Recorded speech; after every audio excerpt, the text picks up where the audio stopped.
This remarkable tale, which commenced in 1977, astounded the world with its resolution 34 years later.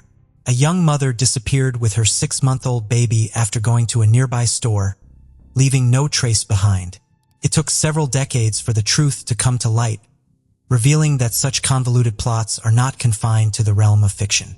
The tale commenced in the sunny American state of Hawaii in early 1977. A young couple, 26-year-old Mark Barnes and 31-year-old Charlotte Moriarty, welcomed their son Marks. It appeared that a bright and carefree future awaited the family amidst palm trees, sunshine, and the vast ocean. Mark worked as a veterinarian and Charlotte was an artist. Despite not being married, the couple showered their child with love and provided him with the best of everything. Before meeting Mark, Charlotte had been married and had a daughter who stayed with her father in New Mexico after the divorce. Charlotte maintained contact with her daughter and made an effort to visit her whenever possible. Fast forward to June 21, 1977. On that day, had been working on the property since early in the morning, planting Charlotte's favorite flowers around it. Charlotte expressed her desire to walk to the store so as not to distract Mark from his work. She decided to take her son with her. She placed him in the stroller and left. Several hours passed. Mark was so engrossed in his work that he didn't immediately realize Charlotte should have returned by now, as the store was only a few blocks away. After waiting a few more hours, he decided to walk to the store in hopes of meeting Charlotte on the way. As he stepped away from the house, he saw his son's empty stroller standing near the bus stop. Neither the child nor Charlotte was anywhere to be found. It would seem that he should have gone to the police immediately after that, but Mark didn't. As he explained later, Charlotte could sometimes go somewhere for a few days unannounced and then return home. The man decided that this time would be no exception. It sounds strange enough that if Charlotte had gone out alone, Mark's logic could still be understood, but she had taken her 6-month-old baby with her, abandoned the stroller in the middle of the street, and seemed to have vanished. 2 days passed, but Charlotte never showed up. Then Mark decided to call the police, and they advised him to wait a few more days. What if the mother and the baby still made it back home? So he did. 2 days later, he reached out to the police once more. This time he provided a detailed description of Charlotte and the child, and they assured him they would begin a search. However, after that call, never heard back from anyone, and the whereabouts of his girlfriend and son remained unknown. 3 weeks went by. Mark decided to visit the police station to inquire about the progress of the search. To his surprise, he was informed that they had not received any calls from him. The police claimed there was no record of Mark reporting the missing lady and child over the phone. Consequently, no investigation had been initiated, and no efforts were made to locate them. Throughout this time, Mark insisted that he had contacted the police twice. The authorities insisted that they had no record of any calls being made. It's unclear who is telling the truth, but both scenarios are plausible.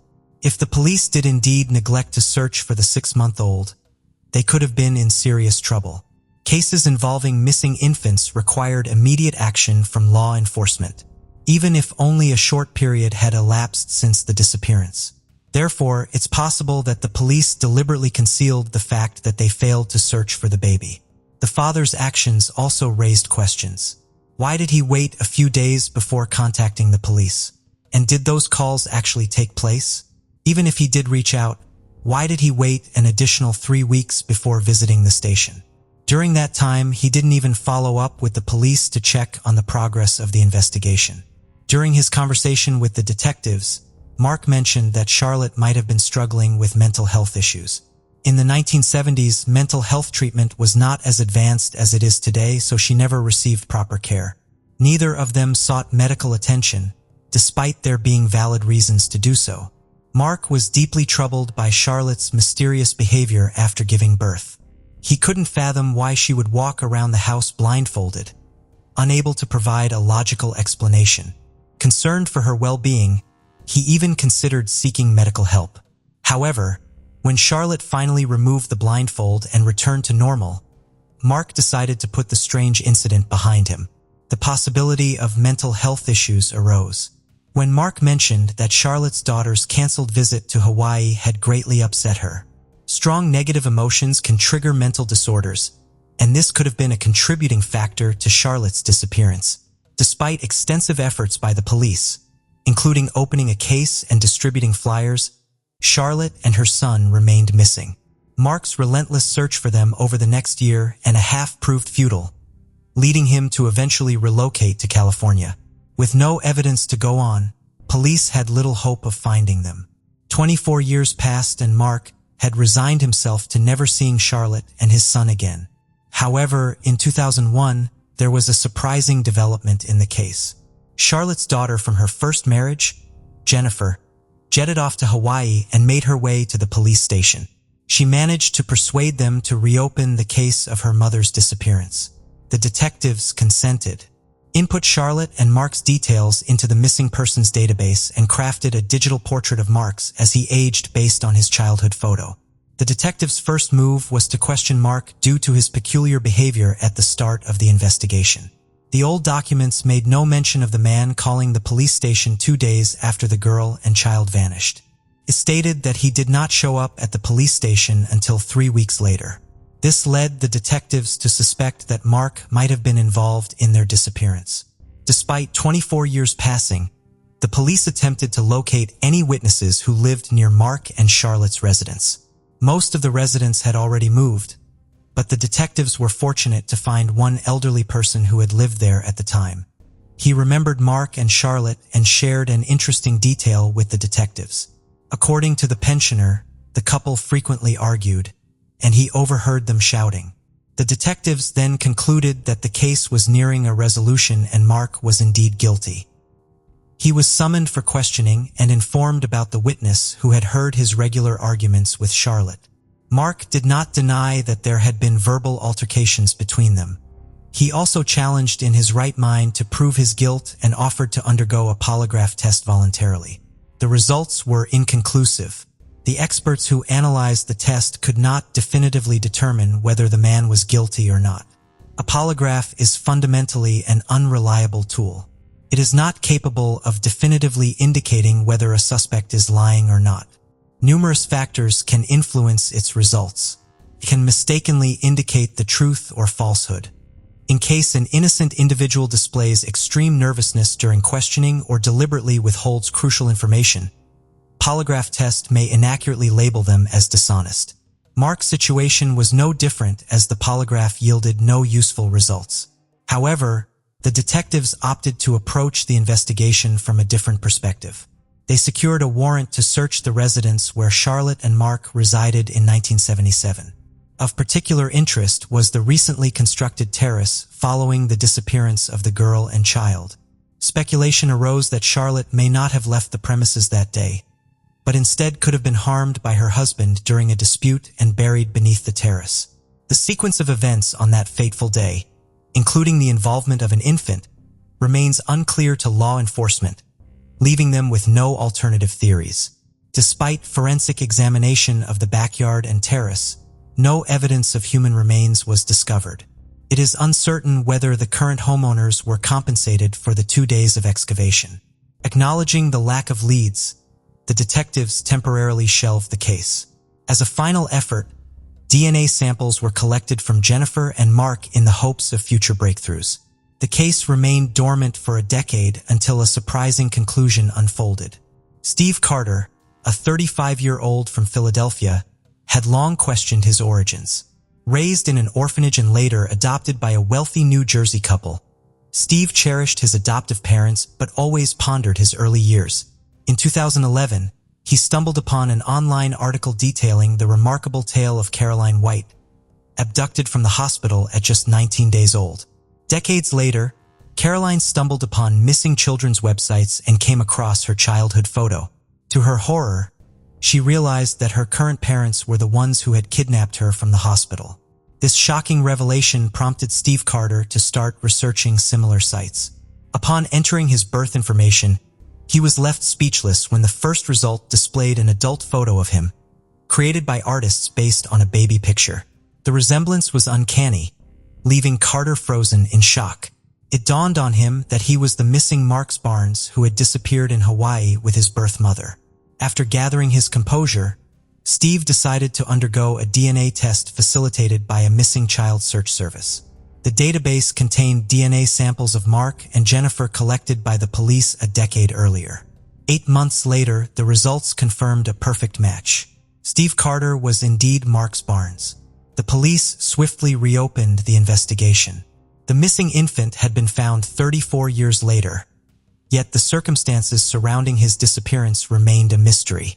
However, not for long. His birth certificate played a crucial role in unraveling the puzzle. Firstly, the certificate was issued a year after his birth. Secondly, his name was Tenzin Amaya, with his mother identified as Jane Amaya. This information enabled the police to connect the dots as the name had surfaced in reports shortly after Charlotte and the child vanished. Peculiar call was received by the police. A woman reported that a lady with an infant had approached her door seeking milk to feed the baby. Concerned about the girl's well-being, the police intervened and took her to a psychiatric clinic for assessment, while the infant was placed under the care of authorities. This lady turned out to be Charlotte. After spending a few days in the hospital, she managed to escape discreetly and vanished without a trace, leaving the child under the care of the state. Due to the absence of a birth certificate, identifying any relatives seemed like an impossible task. Once the truth was revealed, the community was left pondering a perplexing question. Why didn't law enforcement connect the dots between the lady's disappearance and the abandoned baby, especially when the infant was placed in state custody? The answer to this enigma remains elusive. It is plausible that the police were unaware of the girl's disappearance as the cases were handled by separate precincts.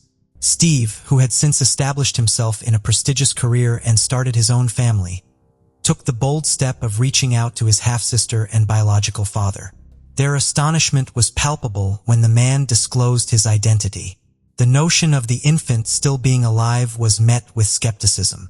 Although the fate of Charlotte remains shrouded in mystery, the conclusion of this tale can be deemed a happy one.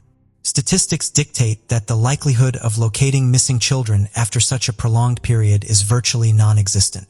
However, the saga of Mark Barnes stands as a rare exception. Raised in a loving environment, he flourished into a prosperous individual. It is plausible that Charlotte was grappling with a severe mental ailment. The incident in question occurred in Rockdale, a village situated in the state of Illinois, just a little over 40 miles west of Chicago. On May 13, 1997, a seemingly ordinary day unfolded in Rockdale, Illinois. The scorching sun bore down on a construction site where heavy machinery and workers were diligently clearing debris and waste from a dusty landfill. Amidst the hustle and bustle, Kevin P. McGowan, an archaeologist from the University of Illinois, was meticulously sifting through layers of trash and debris, hoping to uncover hidden artifacts or historical remnants. Little did he anticipate stumbling upon something as shocking and disturbing as what lay before him. As he carefully examined the layers of debris, his trained eyes caught sight of something peculiar. Nestled within the dusty landfill in Rockdale, Illinois was a bone unlike any other in the pile. With a surge of excitement, he delicately extracted it from the debris, his heart racing with anticipation. Covered in dirt and grime, bearing evidence of its long-forgotten existence, the bone held a mysterious allure. With a gentle touch, he cleaned it, unveiling its true form and size. The bone seemed to narrate a tale of its own, whispering secrets of a bygone era. However, upon closer inspection, his initial excitement turned to dread as he realized that it was a human bone. The archaeologist, accompanied by his assistant, had inadvertently stumbled upon the remains of a human body. According to authorities, the discovery was made around 10:15 a.m. on September 3, 1978, several hundred yards northeast of Mound Road and Moan Avenue on the outskirts of Rockdale. The shocking find reverberated through the dusty landfill in Rockdale, prompting a swift call to the sheriff's office. Subsequently, law enforcement swiftly responded, transforming what began as routine archaeological research in an unincorporated Joliet Township into a full-fledged investigation upon the unearthing of human remains. Upon arrival, the police swiftly took control of the area, initiating their investigation with a sense of urgency.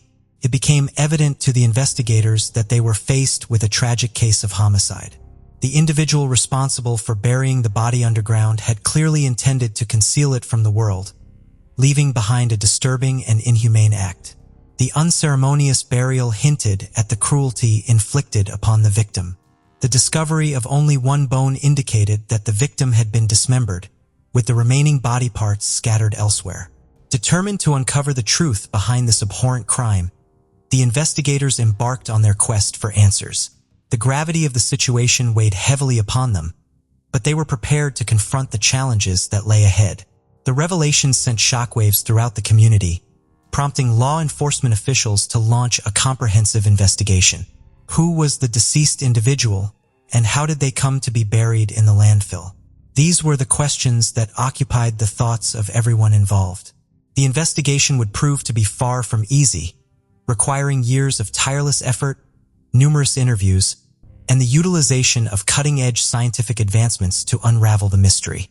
The officers stood around the partial remains of the body, their gaze fixed upon the gruesome sight, a mixture of curiosity and concern evident in their expressions. It was clear that something had happened to the rest of the body, leaving the officers to wonder about the whereabouts of the missing body parts. Swiftly securing the scene, detectives were summoned to delve deeper into the investigation. Armed with their experience and expertise, they hoped to uncover any additional skeletal remains that could potentially provide crucial clues in solving this macabre crime. Amidst the debris and wreckage, the investigators meticulously combed through the layers of brick, stone, and wood within the construction landfill. As they delved further, the chilling and gruesome nature of their discoveries intensified. Skeletal remains, shattered and fragmented, emerged from the wreckage. The origin of this debris was traced back to the Rustcraft building, a colossal 3-story structure with a complete basement that once dominated the Joliet skyline. The investigators were well aware that they faced a challenging task as they delved deeper into this bone-chilling discovery. In the realm of forensic investigation, pathologists are the skilled professionals who meticulously examine the human body and its tissues to unravel the mysteries of death. However, when it comes to unidentified remains, authorities take a slightly different approach. Instead of a conventional pathologist examination, the remains undergo an anthropological examination. This captivating field involves the study of human skeletal remains to determine age, gender, ancestry, and other characteristics that can aid in reconstructing the identity of the deceased. With only partial skeletal remains recovered, piecing together the clues and unraveling the secrets was a formidable undertaking. Nonetheless, they managed to glean intriguing insights into the life of these enigmatic bone fragments, offering a glimpse into the past and potentially uncovering some secrets surrounding the person's premature demise. From mere bone fragments, pathologists were able to assemble captivating details about the unidentified individual on October 14, 1997. The bones belonged to a woman who was estimated to be in her youth, somewhere between the ages of 15 and 24. She stood between 5 and 5 foot 10 inches tall. Despite the incomplete nature of her remains, these details allowed them to envision what this young woman might have been like in life and sparked a sense of curiosity about her untold story. Without any known identity, the person whose bones were discovered was given the name Rockdale's Jane Doe. Forensic pathologists were unable to determine any other distinctive features about her appearance. Was she fair-skinned or olive-toned? Did she have auburn hair or jet black locks? The woman's secrets, much like her own existence, were concealed beneath the earth, lost to the passage of time. Despite the scarcity of details, the pathologists persisted in their pursuit of answers, fully aware that even the most minute piece of information could hold the key to unraveling this enigmatic case. Delving into the timeline of events, the investigators were struck by a poignant realization. It appeared that the unidentified woman had lived and perished in the years preceding the demolition of the Rustcraft building in 1986. What kind of life did she lead during those turbulent times, and what circumstances led to her premature death? The world was undergoing rapid transformations marked by technological advancements, cultural shifts, and political unrest. Was she a mere observer of these changes, or was she struggling to navigate through the chaos? Contemplating these inquiries, the investigators couldn't shake off a profound sense of sorrow for the woman whose fate had concluded in such a tragic and enigmatic manner. Upon further exploration into the history of the enigmatic building from which the remains were unearthed, the investigators stumbled upon a wealth of intriguing information. It was revealed that this ancient edifice had served as a hub for various businesses since its establishment in 1907. Once a grand factory, the structure met its tragic fate in 1992 when a devastating fire ravaged it for 2 relentless days, consuming everything in its path. The flames soared high into the sky, challenging the valiant firefighters who battled tirelessly to contain the blaze. Despite their heroic efforts, the once majestic factory was reduced to a mere shadow of its former self, serving as a somber testament to the destructive force of fire. Prior to its demise, the factory had become a refuge for the local homeless community. Although far from secure, it offered shelter from the elements to those who had nowhere else to turn. However, it was widely acknowledged that the city had a dark underbelly, plagued by criminal elements lurking in the shadows. As the dust settled and the city officials assessed the situation, they realized swift action was imperative. The once towering factory had transformed into a potential hazard, endangering anyone who came near. With a heavy heart, the decision was made to demolish the building. Yet the question remained: what should be done with the resulting debris? A stroke of brilliance provided an answer. The wreckage would be meticulously cleared, leaving behind an empty expanse where the factory once stood. However, instead of discarding the remnants, they were repurposed. The basement of the factory became a repository for the remains, serving as a solid foundation for future endeavors.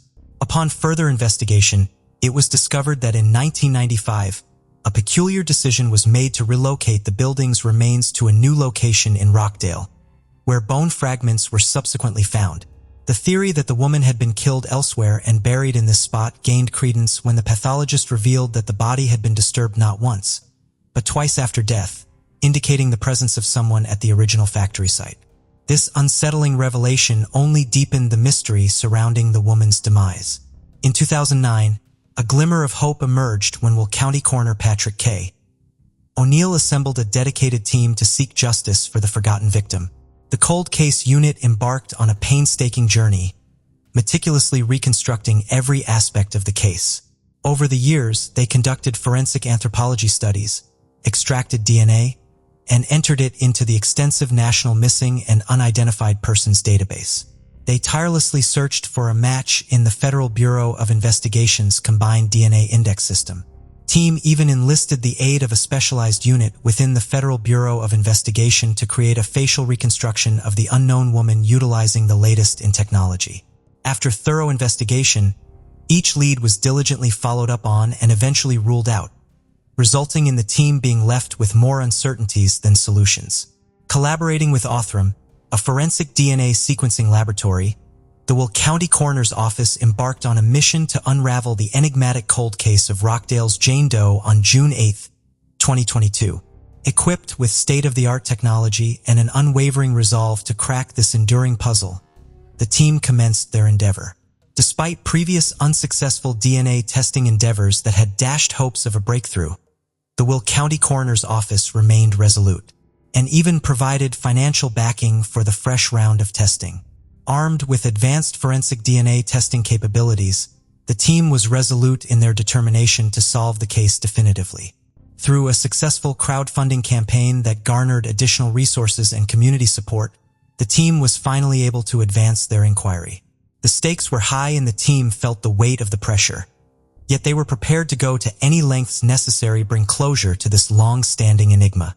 Kristen Middleman, Othram's Chief Development Officer, recognized the significance of identifying perpetrators or victims of crimes, a feat that Othram successfully achieved in this instance. The experts at Othram were resolute in their mission to crack the case, understanding that cutting-edge DNA testing was the linchpin to unraveling the mystery surrounding the unidentified woman.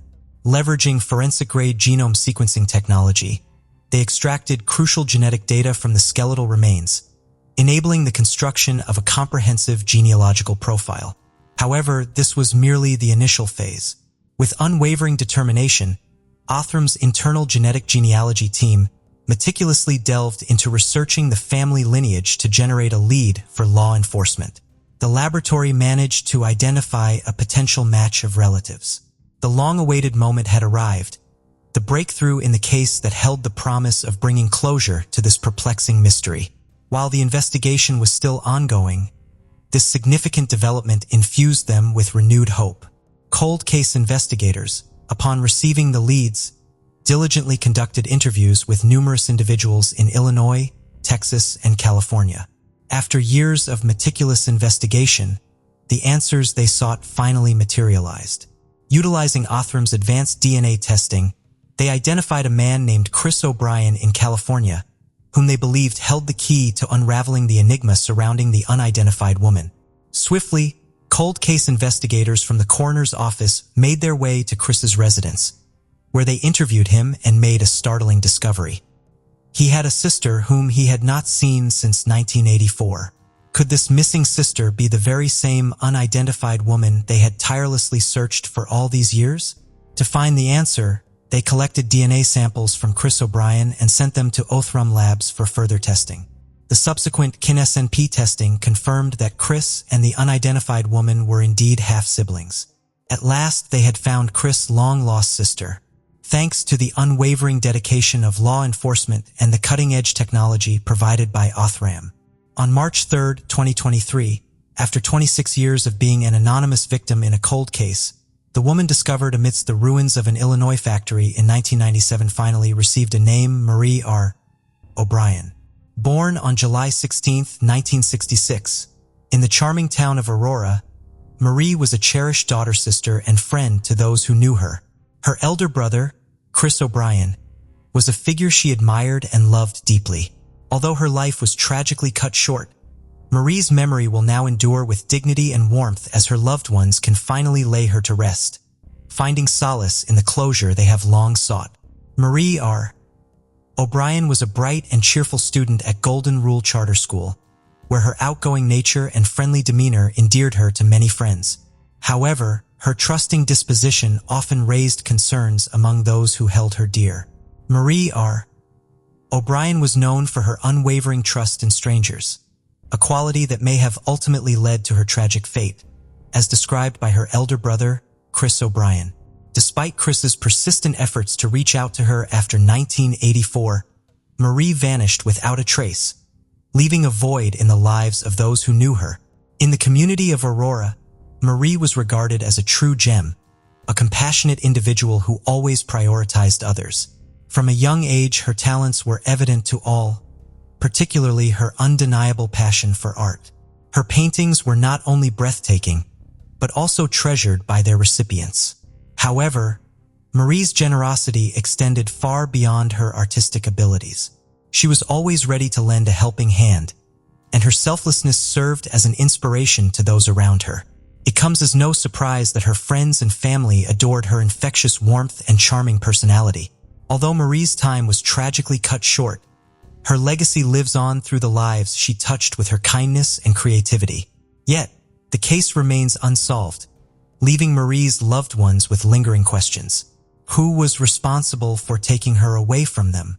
As they patiently await justice, they hold on to hope that the perpetrator will be apprehended, bringing them the closure they desperately seek. For Chris, Marie's older brother, the wait has been excruciating. Each day he ponders over who could have inflicted such harm upon his beloved sister and why. Nevertheless, he remains resolute in his determination to see the case through to its conclusion, bringing solace to Marie's memory and justice to her name. The search for answers persists, and the family's trust in the investigative team remains unwavering. The disappearance of a 16-year-old girl while out for a run led to a lengthy police investigation spanning 38 years. The revelation of the truth left the community in disbelief. Surprisingly, what could have been resolved within weeks ended up taking nearly 4 decades to uncover. Joyce McLean was born on September 4, 1963. Her family relocated to the small town of Millinocket, situated near the edge of the United States when she was young.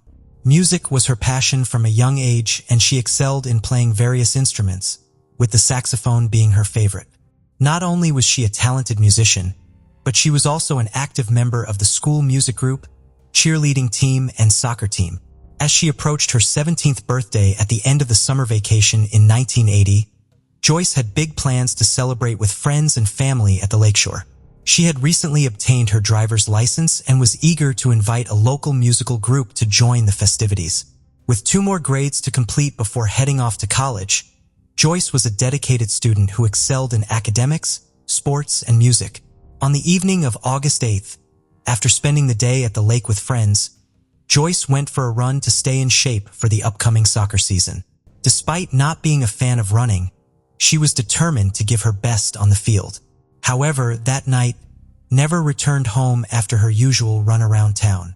Concerned, her mother began searching for her, driving around and asking neighbors if they had seen her daughter, but Joyce was nowhere to be found. Given the tight-knit community of this quaint town, additional individuals joined the search as nightfall approached, yet the young girl remained missing. Concerned parents, in a state of distress, decided to involve the authorities. Local law enforcement promptly joined the search efforts, and as the night progressed, more and more citizens poured out onto the streets. They meticulously scoured the path Joyce had taken and the vicinity surrounding the school. Regrettably, there was no trace of Joyce to be found. With each passing moment, anxiety mounted and the chances of locating Joyce safe and sound dwindled. As the night wore on, the police dismissed the notion that she might have ventured out with friends. The predicament lay in the fact that everyone she knew was at home and later participated in the search. Joyce's parents could not fathom their daughter venturing out alone late at night. Despite their best efforts, Joyce remained elusive and the search persisted for 2 agonizing days. Throughout this time, law enforcement officers, alongside concerned residents, tirelessly scoured the area until they made the heart-wrenching discovery. On August 10th, Joyce's lifeless body was discovered a mere 60 yards from the school playgrounds, nestled among the trees. She lay on the ground, her attire mostly absent, with her hands bound behind her back by a strip of blue fabric. The authorities swiftly discerned that the victim had suffered severe head trauma, although a comprehensive examination was to be conducted by a medical professional. Following the autopsy, it was determined that Joyce had sustained multiple blows to the head, and her demise occurred on the very evening she vanished. Despite the absence of clothing, the unknown assailant refrained from any further harm. Regrettably, no additional clues were unearthed. There were no foreign DNA traces on the body, and even in the early 1980s, DNA technology was still in its nascent stages. It wasn't until 1987 that the first individual in history was apprehended thanks to DNA testing. The police were confronted with a convoluted investigation armed with only a handful of clues. Following the grim discovery of Joyce's body, her clothes were found by officers, yet this revelation did not bring them any closer to solving the case. The news of the brutal murder swiftly spread throughout the town, casting a dark shadow over the community. Unaccustomed to such heinous crimes, the residents of this secluded town were in a state of shock. Compounding their distress was the lingering presence of the unidentified killer. With no concrete evidence to guide them, various theories circulated among the townsfolk.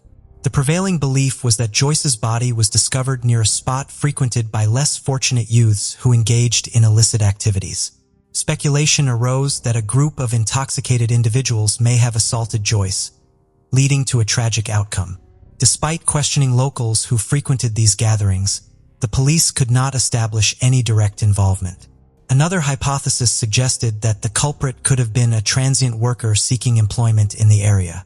However, even after thorough investigation, no evidence linking the crime to a seasonal laborer was uncovered. Suspicion even fell upon the volunteer who stumbled upon Joyce's body. Although he had been surveying the area with a partner, he ventured out alone on the fateful morning. This raised doubts about his potential involvement, yet the authorities could not definitively prove his guilt. An alternative narrative emerged, revealing that on the same night Joyce vanished, a severe accident occurred nearby. A local teenager had stolen a gas tanker, resulting in a collision that left him in a coma for 9 days. His incapacitation thwarted the police's attempts to interrogate him, leaving this perplexing case shrouded in uncertainty. When he awoke, he maintained his innocence. The investigators were at a loss for the next steps to take. Lacking any evidence or witnesses, the case was put on hold for years, during which time law enforcement made no progress in finding a lead. Nearly a decade later, Joyce's family initiated a petition urging the coverage of their daughter's unsolved murder on a national crime show. This would help spread the word to viewers nationwide and potentially attract witnesses. There was always a chance that someone had heard or seen something but chose not to come forward for various reasons. The petition garnered 6,000 signatures, prompting the show's producers to pursue the story. The episode aired in 1989, resulting in numerous tips being sent to the police. However, all the information gathered turned out to be inaccurate or completely false. Unfortunately, this is a common occurrence in many high-profile cases. People either make errors or deliberately provide false information, leading law enforcement to waste time and resources on fruitless investigations. The case remained at a standstill for several more years, but Joyce's mother never gave up her quest for the truth.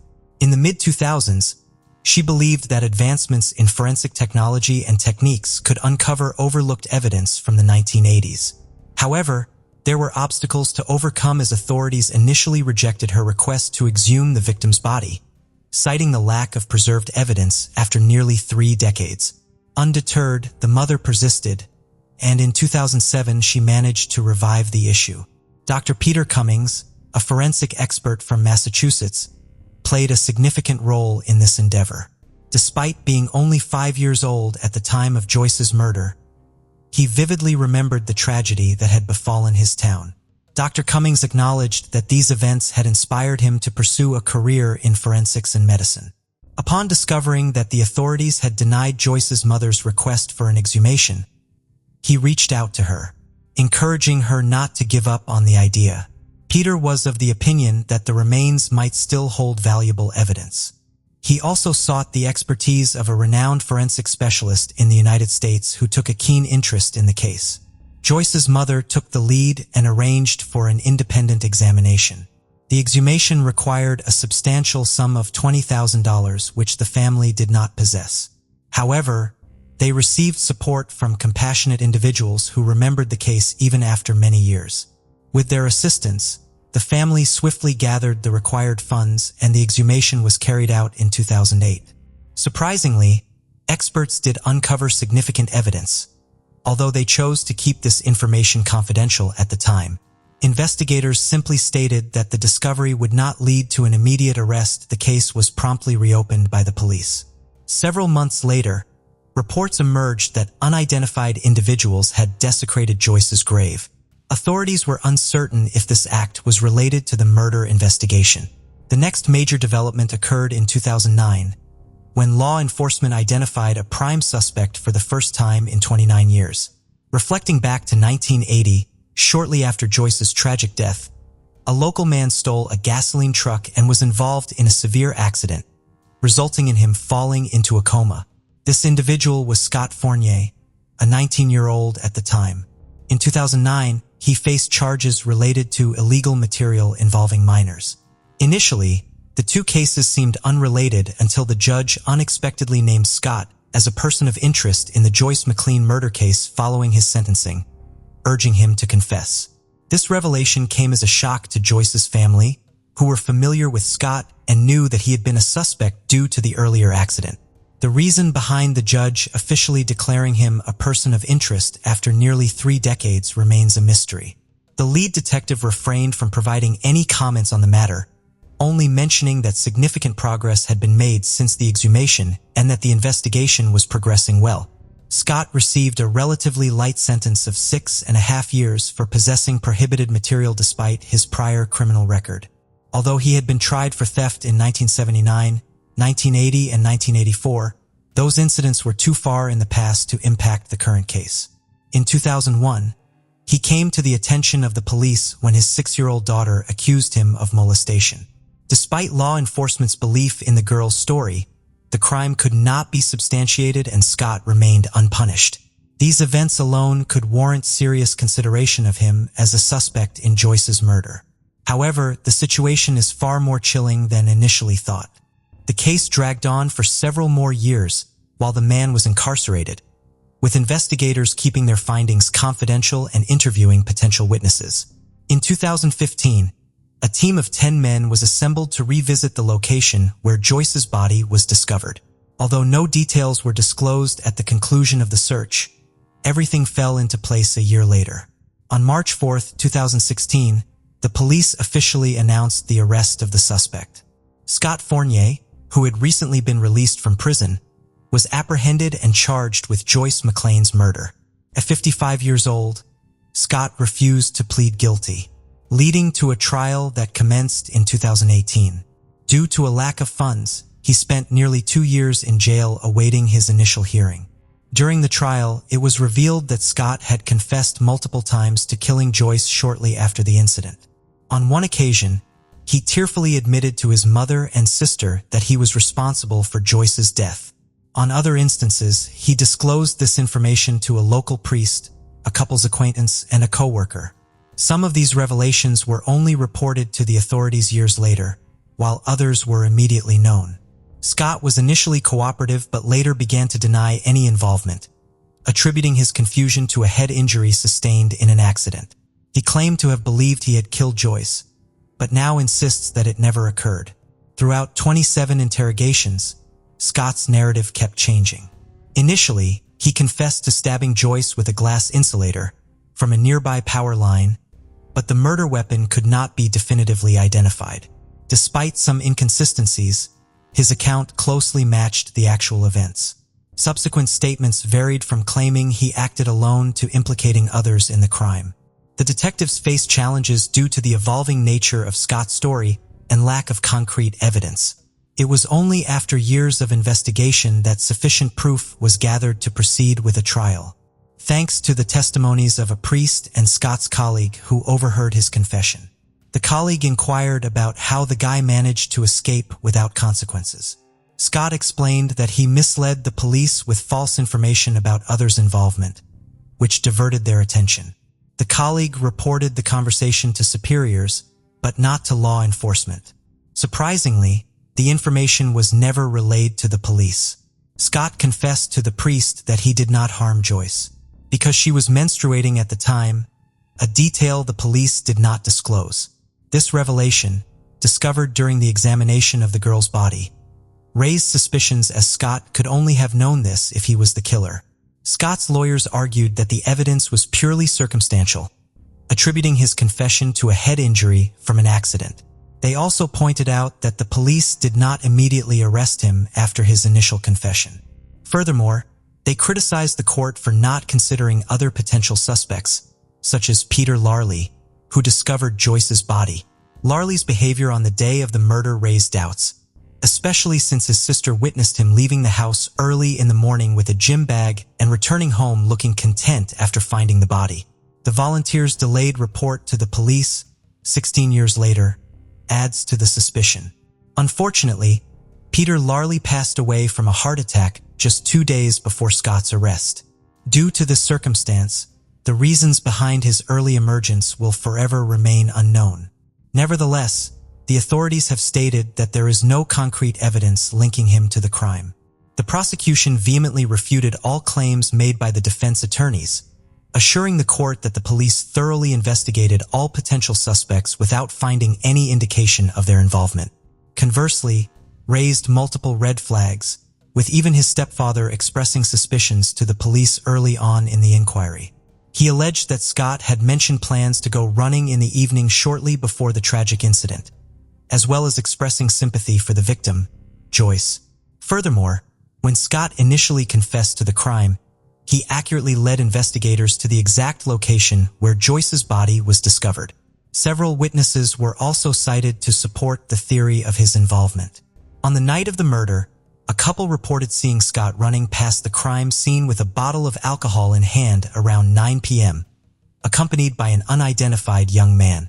Although they were unaware at the time, this was where Joyce's body would later be found. Additionally, 2 local teenagers had witnessed Scott and another young male running through the area an hour and a half earlier. Following a trial lasting just over 2 weeks, Scott was ultimately convicted of Joyce's murder, receiving a 45-year prison sentence at the age of 57, effectively ensuring he would spend the remainder of his life incarcerated. In 2019, Scott's legal team filed an appeal, leading to a new hearing. However, the court upheld the original sentence, deeming the evidence against him to be overwhelming and dismissing all defense arguments as unsubstantial. Joyce's relatives were finally relieved of the burden of ignorance that had plagued them for nearly 4 decades. Throughout those years, they tirelessly sought the truth, with Joyce's mother leading the charge. Her unwavering dedication to seeking justice was unparalleled. In a remarkable turn of events, she not only achieved justice for her daughter, but also played a pivotal role in the passing of a law that allocated significant resources to the establishment of unsolved homicide units. However, a lingering question remains. Who was the mysterious individual spotted by witnesses? Scott's potential involvement appears glaringly evident given his intimate knowledge of undisclosed police information.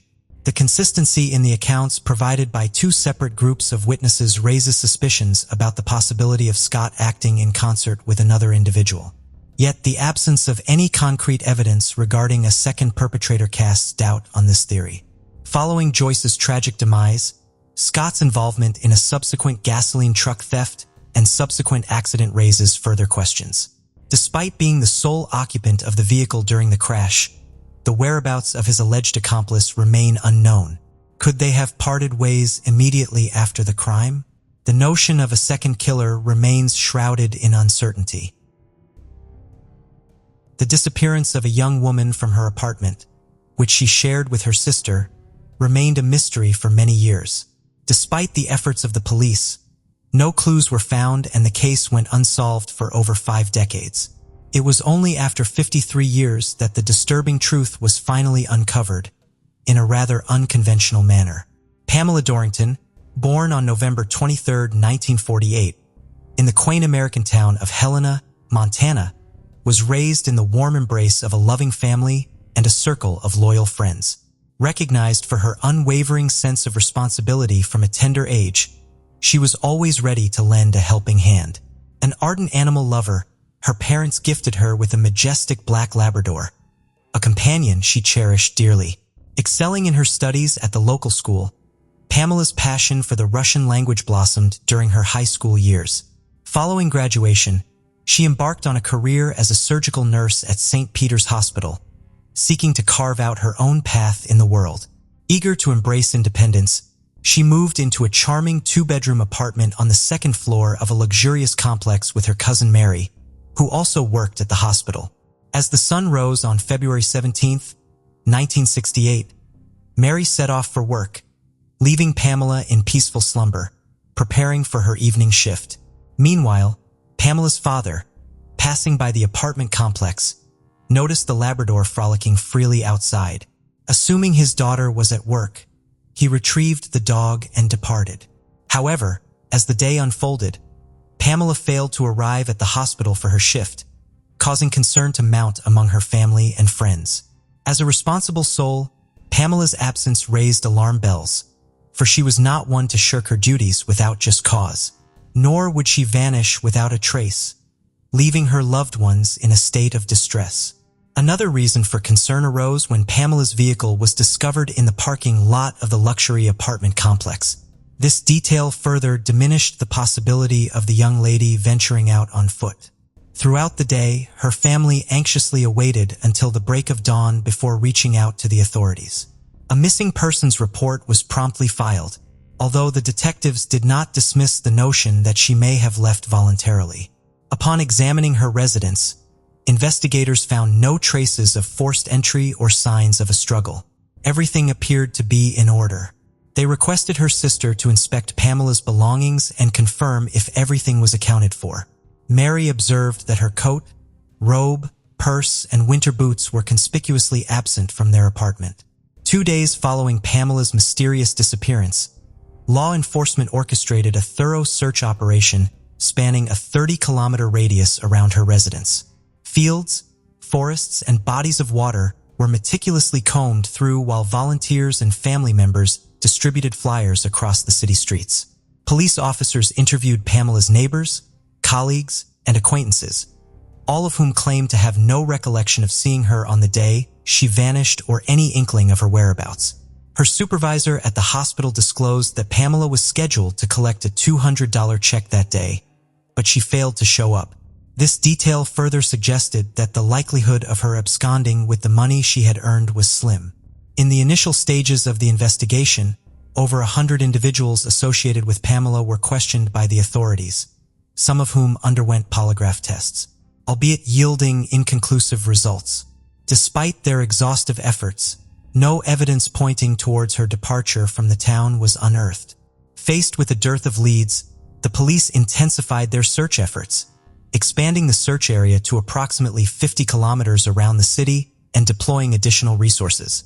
Given the challenging terrain that impeded pedestrian and vehicular access to certain areas, the search operation involved a significant number of officers on horseback. Speaking to the press, the sheriff emphasized the superiority of utilizing a horseback rider in the search efforts due to enhanced visibility and the keen sense of smell possessed by animals. Despite a month-long search yielding inconclusive results, the sheriff made the difficult decision to halt the operation.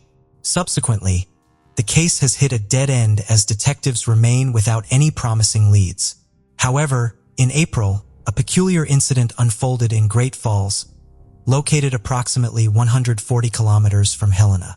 A patrolman pulled over a speeding vehicle and, upon inspecting the driver's license, discovered it belonged to Pamela Dorrington.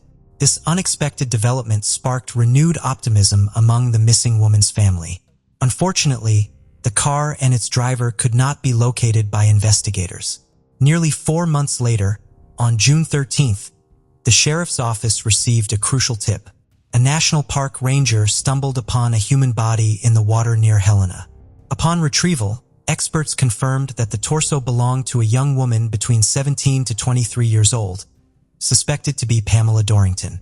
The discovery of clothing items resembling those from Pamela's wardrobe further solidified this assumption.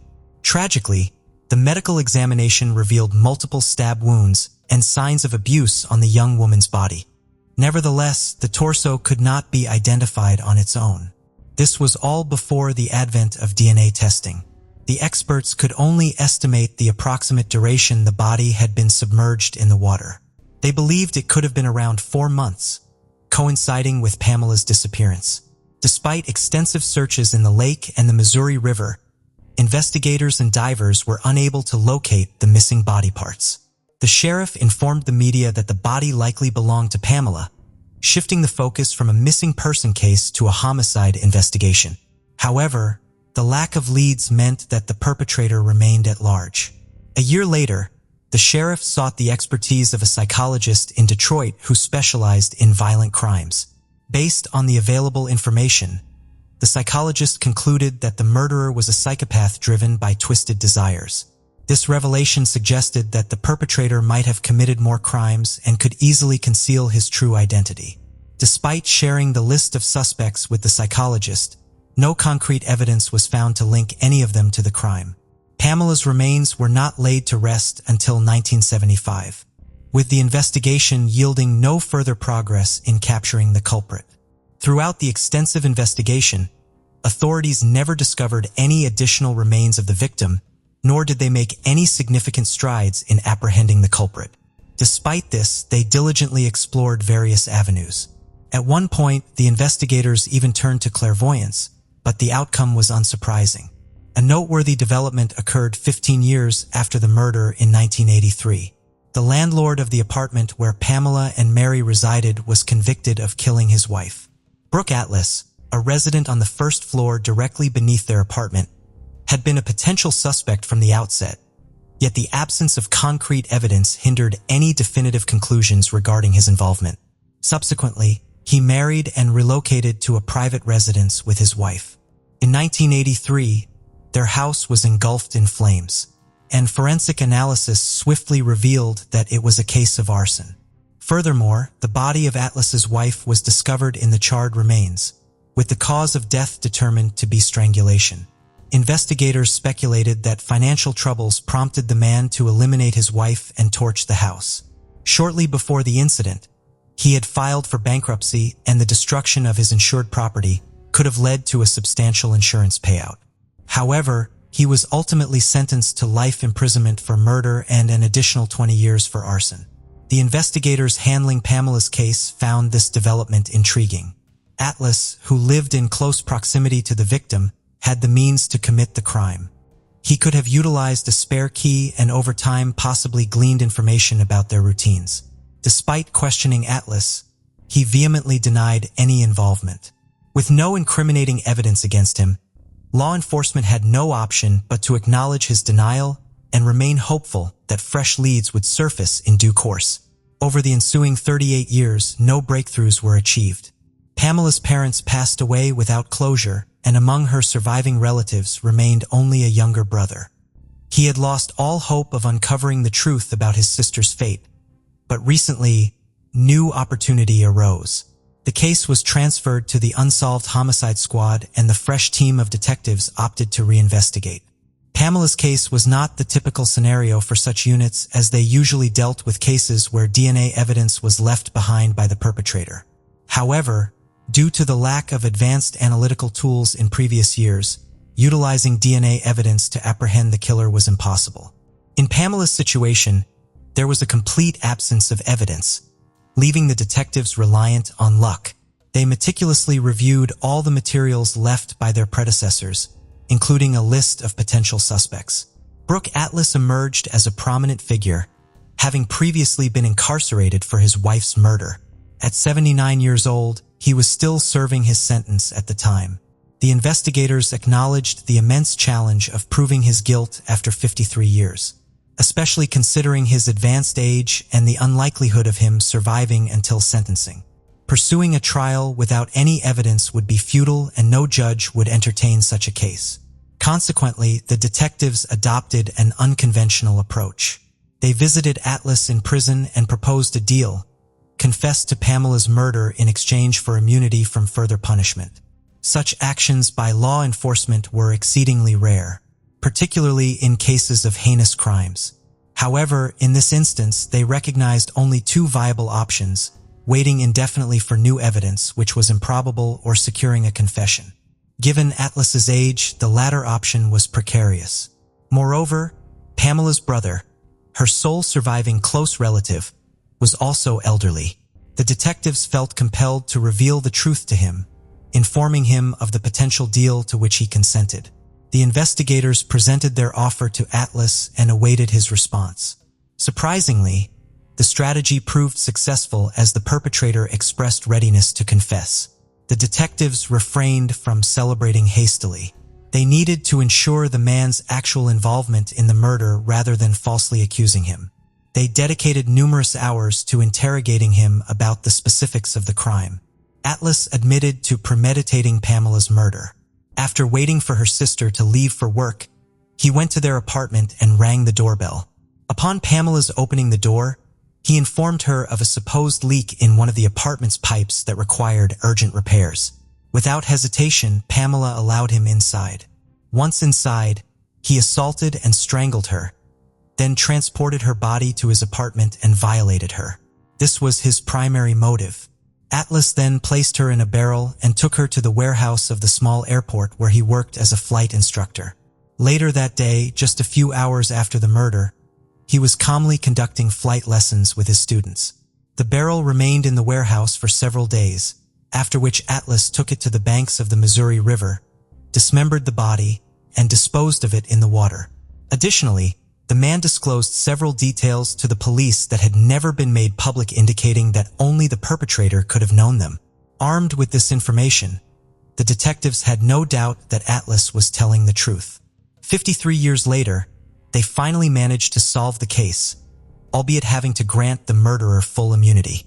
Surprisingly, the murderer agreed to the deal, citing his newfound belief in God and feelings of remorse during his time in prison. He apologized to Pamela's relatives for his actions. The analysis by the Detroit psychologist turned out to be quite accurate. Atlas had indeed appeared to be a decent man. He had worked as a heavy equipment operator for a long time, then transitioned to teaching flight lessons and starting a family. It was only after his wife's murder that his true nature was revealed. The victim's brother expressed gratitude to the investigators for bringing the case to a close. The mysterious tale remained unsolved for a quarter of a century. A young student from an American university vanished after leaving a gathering. Despite having a suspect early on, law enforcement struggled to substantiate their suspicions. Only many years later did a podcaster uncover the chilling specifics of the incident, shedding light on it to a wide audience and compelling authorities to reinvestigate.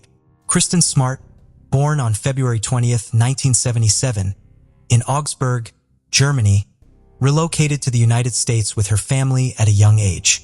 The family settled in Stockton, California, where her parents worked as teachers for the children of U.S. military personnel. Pursued her education at California Polytechnic University after graduating from high school in 1996. In her free time, she worked as a lifeguard at the campus recreation center. On May 25, 1996, a birthday celebration was held at the fraternity house which Kristen intended to attend. However, her friends opted out, leading her to go alone. The party was a typical American student gathering with alcohol, music, and fun. Kristen consumed excessive alcohol that night, felt unwell, and attempted to return to her dorm around 2 a.m., struggling to walk. Cheryl Anderson and Tim Davis, fellow students who had been at the party, encountered her on the street and offered to escort her home. Paul Flores, another student from the party, joined them and volunteered to walk Kristen to her dorm since he lived closest. Cheryl and Tim bid farewell and departed in the opposite direction. Unfortunately, Kristen was never seen alive again. Initially, her disappearance was not a cause for alarm. It was Kristen's roommate, Margarita Campos, who first grew worried, expecting her friend to return home after the party, which never happened. The situation was further complicated by the fact that all of Kristen's belongings, including her passport, wallet, and bank card, were left in her room, indicating she did not plan to leave. Margarita hesitated to contact campus police until 2 days later, holding on to hope that Kristen would reappear. However, the seriousness of the situation was not immediately recognized by the campus police, who did not take the roommates' concerns seriously. The weekend prior to the U.S. National Day of Remembrance had arrived, a day dedicated to honoring the fallen American servicemen. The local authorities assumed Kristen had returned home, despite leaving behind all her important possessions and documents in the dormitory. The distance from the university to Kristen's hometown was a 7-hour drive, far too long to undertake without money and documents, especially in the dead of night. Days later, the police finally decided to take action and contacted the young woman's parents. Kristen's mother expressed concern as her daughter had not been home for a while and had not been in touch. This worried call prompted the parents to seek help from the police, who were initially hesitant to launch an investigation, citing the short time since Kristen's disappearance. It wasn't until the 4th day that a search was initiated. Volunteers scoured the area, but to no avail. The first person of interest was Paul Flores, who claimed to have escorted Kristen to her dormitory before parting ways. However, inconsistencies arose in his story, including sightings of him hours after their alleged separation, with injuries that he provided varying explanations for. Despite suspicions surrounding Paul Flores, there was no concrete evidence against him. A month later, the search for Kristen extended to her hometown. Reporters in the area sensationalized the case, drawing parallels between the story and the popular TV show Twin Peaks. They even mentioned supposed psychics who claimed to have already cracked the case. According to their account, the young woman was murdered by 2 men on campus, then taken to a cliff and thrown into the water. Naturally, these claims led nowhere for law enforcement. A year after Kristen vanished, her parents took legal action against Flores, alleging his involvement in their daughter's disappearance. In 1997, testified under oath, but he only answered one question, his name. For all other inquiries, he invoked the Fifth Amendment, protecting himself from self-incrimination. Paul's parents then sued Kristen's family for emotional distress, but both lawsuits were dismissed. The lack of evidence prevented the police from charging Paul. On May 25, 2002, the 6th anniversary of Kristen's disappearance, authorities officially declared her deceased. Despite years passing, the case remained unsolved. This continued until 2018, when a California resident, Chris Lambert, decided to launch his own podcast series on various crimes. He was just 8 years old when Kristen went missing, and vividly remembered the chilling tale from the news. 22 years later, he embarked on his own investigation and was appalled by the police's negligence. Chris began by interviewing all witnesses to the events. University students revealed Paul Flores had a troubling reputation. He had allegedly harassed female students, though no official complaints were made. Chris scrutinized the police's actions and concluded they had made critical mistakes. Detectives didn't visit Paul's father, Ruben Flores, until 2 months after Kristen's disappearance, despite Paul residing there. Immediate investigation of the residence should have been a priority for law enforcement. Upon the arrival of the police to conduct the search, their lack of attention to detail was glaringly obvious. The detectives neglected to bring in a forensic specialist or a police dog trained to detect decomposition.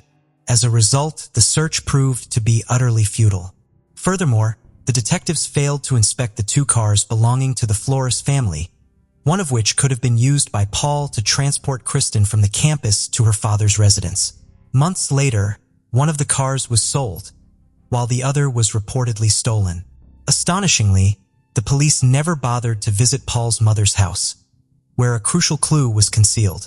Chris Lambert unraveled the mystery when he discovered that a woman named Mary Lassiter had rented the house for months after Kristen Smart vanished.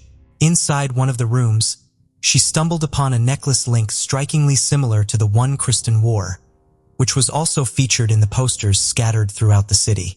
Despite Mary's efforts to hand over the evidence to the authorities, they callously dismissed it and subsequently misplaced it. Additionally, Chris learned that the backyard of Paul's mother's house had always been paved with concrete. However, shortly after Kristen's disappearance, a portion of the concrete was removed and a flower bed was planted in its place. Mary Lassiter recounted a chilling tale to Lambert. She heard peculiar sounds emanating from the flower bed every day at 4:20 a.m. in the morning and 4:20 p.m. in the afternoon, resembling a wristwatch alarm. Eventually, the sound ceased, presumably due to the watch's battery dying. Armed with this unsettling revelation, Chris approached Kristen's mother, who confirmed that her daughter indeed set her alarm for 4:20 a.m. to make it to work at the recreation center by 5 a.m. The airing of Lambert's podcast in 2019 left millions of listeners incensed by the apathy and incompetence displayed by the police. The evidence unearthed by Chris only served to deepen the shock and disbelief among the audience. Despite the abundance of circumstantial evidence, Paul Flores remains at large. Due to public pressure, the police department decided to reopen the investigation into Kristen Smart's disappearance. The initial step taken by investigators was to search the Flores family's residences and vehicles. Despite the lack of a body, forensic investigators were able to determine the presence of human body decomposition traces in the ground after finally excavating the ill-fated flower bed. On April 13, 2021, Paul Flores and his father were apprehended. Paul was charged with Kristen's murder while his father was charged as an accomplice. The investigation revealed that Paul allegedly assaulted the young woman after Tim Davis and Cheryl Anderson departed but was met with resistance. This could potentially explain the injuries on Flores' body following the altercation. It is speculated that Paul may have murdered Kristen and transported her body to his residence. Upon witnessing his son's actions, Flores' father allegedly decided to assist in concealing the body. Together, they relocated the young woman to her mother's residence and buried her in the backyard, which was subsequently replaced with a flower bed. At a later time, seemingly fearing police scrutiny, the suspects exhumed the grave and relocated the remains to an undisclosed location. Paul Flores was convicted of first-degree murder by a Monterey County jury and faces a sentence of 25 years to life in prison. His father, Ruben Flores, was charged as an accessory to the crime and could face up to 3 years in prison. Kristen's parents expressed their gratitude to Chris Lambert and all those involved for alleviating their family's anguish. They find it perplexing that even after numerous years since their daughter's disappearance, the case has finally been resolved. One lingering question they have is whether Flores' mother was unaware of her son's actions. The sudden appearance of a flower bed in the backyard did not raise any suspicions in her mind. Alternatively, it is possible that she had been aware of the events of that night all along, chose to remain silent out of maternal love. It is true that there may be lingering questions without answers. However, the current focus is on a different matter. It is possible that in the future the missing young woman will be located, leading to justice for Kristen Smart. 29-year-old Kelsey Barrett lived in Woodland Park, Colorado. Her friends described her as a country girl at heart, and from a young age she had loved driving tractors and booking bales. She enjoyed traveling, the outdoors, and adventure, and her job as a pilot and flight instructor helped scratch this itch for seeing the world even more. It was on a dating website in 2016 that she met a Colorado cowboy, 32-year-old Patrick Frazee. Patrick lived on his mother Sheila's 35-acre ranch, where he trained cattle dogs and had horses and donkeys. Naturally, Kelsey was drawn to him right away and the pair immediately hit it off. They soon got engaged, and in October 2017, Kelsey gave birth to the couple's daughter, Kaylee. Kelsey's mom Cheryl said her daughter, ever the low-key person, didn't want a big wedding at all. She wanted something nice and small between them and God. As the months passed, sadly for Kelsey, nothing seemed to change or move forward, and they were still in a long-distance relationship. Kaylee would live with Kelsey, and Kelsey would drive to Patrick's ranch on her days off. He wanted her to move in with him, but he lived with Sheila, and Kelsey said she just wanted to live with him and Kaylee, not his mother as well, so moving plans were at a standstill. Friends said over the following months things were getting tougher, and Kelsey's dreams of what she wanted for her family were quickly dissipating. She mentioned to friends that she was worried about Patrick talking to her next girlfriend as well, but she didn't know for sure. It was just another thing she was feeling low about. Having a baby is a hard enough challenge as it is, but with Patrick refusing to come and see her and his life not changing a single bit, she told friends she was struggling to juggle everything. He seemed to have just checked out, but she wasn't going to give up on what they had. It was now coming to the end of 2018, and the holiday season was in full swing. Kelsey was putting things to the back of her mind to enjoy spending time with Kaylee, who is now just over a year old, and her mom Cheryl. As everyone was starting to settle down for their Christmas plans, Kelsey's mom Cheryl had other things on her mind. She was getting increasingly worried as she hadn't heard from her daughter since Thanksgiving. Yes, she was busy with her job and a baby, but something felt off. She decided to voice her feelings to the local police department and requested a welfare check. When police arrived at Kelsey's house, they spotted her car parked outside. There were some unwashed dishes and uneaten food on the kitchen counter, along with what looked like most of her belongings. All her clothes and bags seemed to be untouched, but they couldn't find her phone or purse. They said there were no signs of foul play, but a missing persons report was filed and Kelsey's information started circulating. Cheryl said the last time she spoke to her daughter was Thanksgiving morning, November 22nd. She had been baking some cinnamon buns and was going to head for some more food to make dinner. She was chatty and what sounded like in good spirits. For Cheryl, who spoke to her every day, she said nothing stood out to her about the call. Just afternoon, Kelsey went to the local Safeway store with Kaylee for some more food. It appeared that Patrick was joining them for dinner, as she had sent him a text message and said, "Bought some sweet potatoes in case you wanted some sweet potato casserole." Naturally, the police wanted to talk to her fiancé as well. To their surprise, he told them that Kelsey had actually ended things with him just a day before Thanksgiving. He said they weren't meshing anymore, but they were going to work on things being 50-50 for Kaylee. So where was Kaylee now, they asked. Well, Kaylee was with him. A day after Kelsey called things off, Thanksgiving, they met briefly in an alley so she could hand over their daughter. Patrick told police he returned some of Kaylee's belongings to her at the same time. He then took Kaylee to his ranch for Thanksgiving dinner where she stayed, but Kelsey didn't come. He said he had heard from her a little bit over the coming days, and in one conversation he asked, "Are you awake?" She replied, "Sorry, I didn't hear my phone. Going to jump in the shower. I'll call you guys when I'm out." Later on, after a phone call, Patrick messaged her saying, "If this is truly what you want, I'll respect your wishes and give you space." Why the sudden end to things, they wondered. She had just been buying ingredients for dinner, baking, and talking about wedding dresses with her mother. He said that Kelsey struggled with depression and he called her unstable, hinting that she may be feeling suicidal. He told them she might even be in rehab, implying some sort of drug abuse. Her friends and family were shocked. There was no way this was true. She would never have left her daughter for this long, and they had never heard anything about depression or drugs. Cheryl said that Kelsey was trying to make things work, and it was in fact Patrick that had told her he didn't want to deal with things anymore. In fact, the more the police dug, the more they realized there was no evidence to suggest that they had broken up or even taken a break.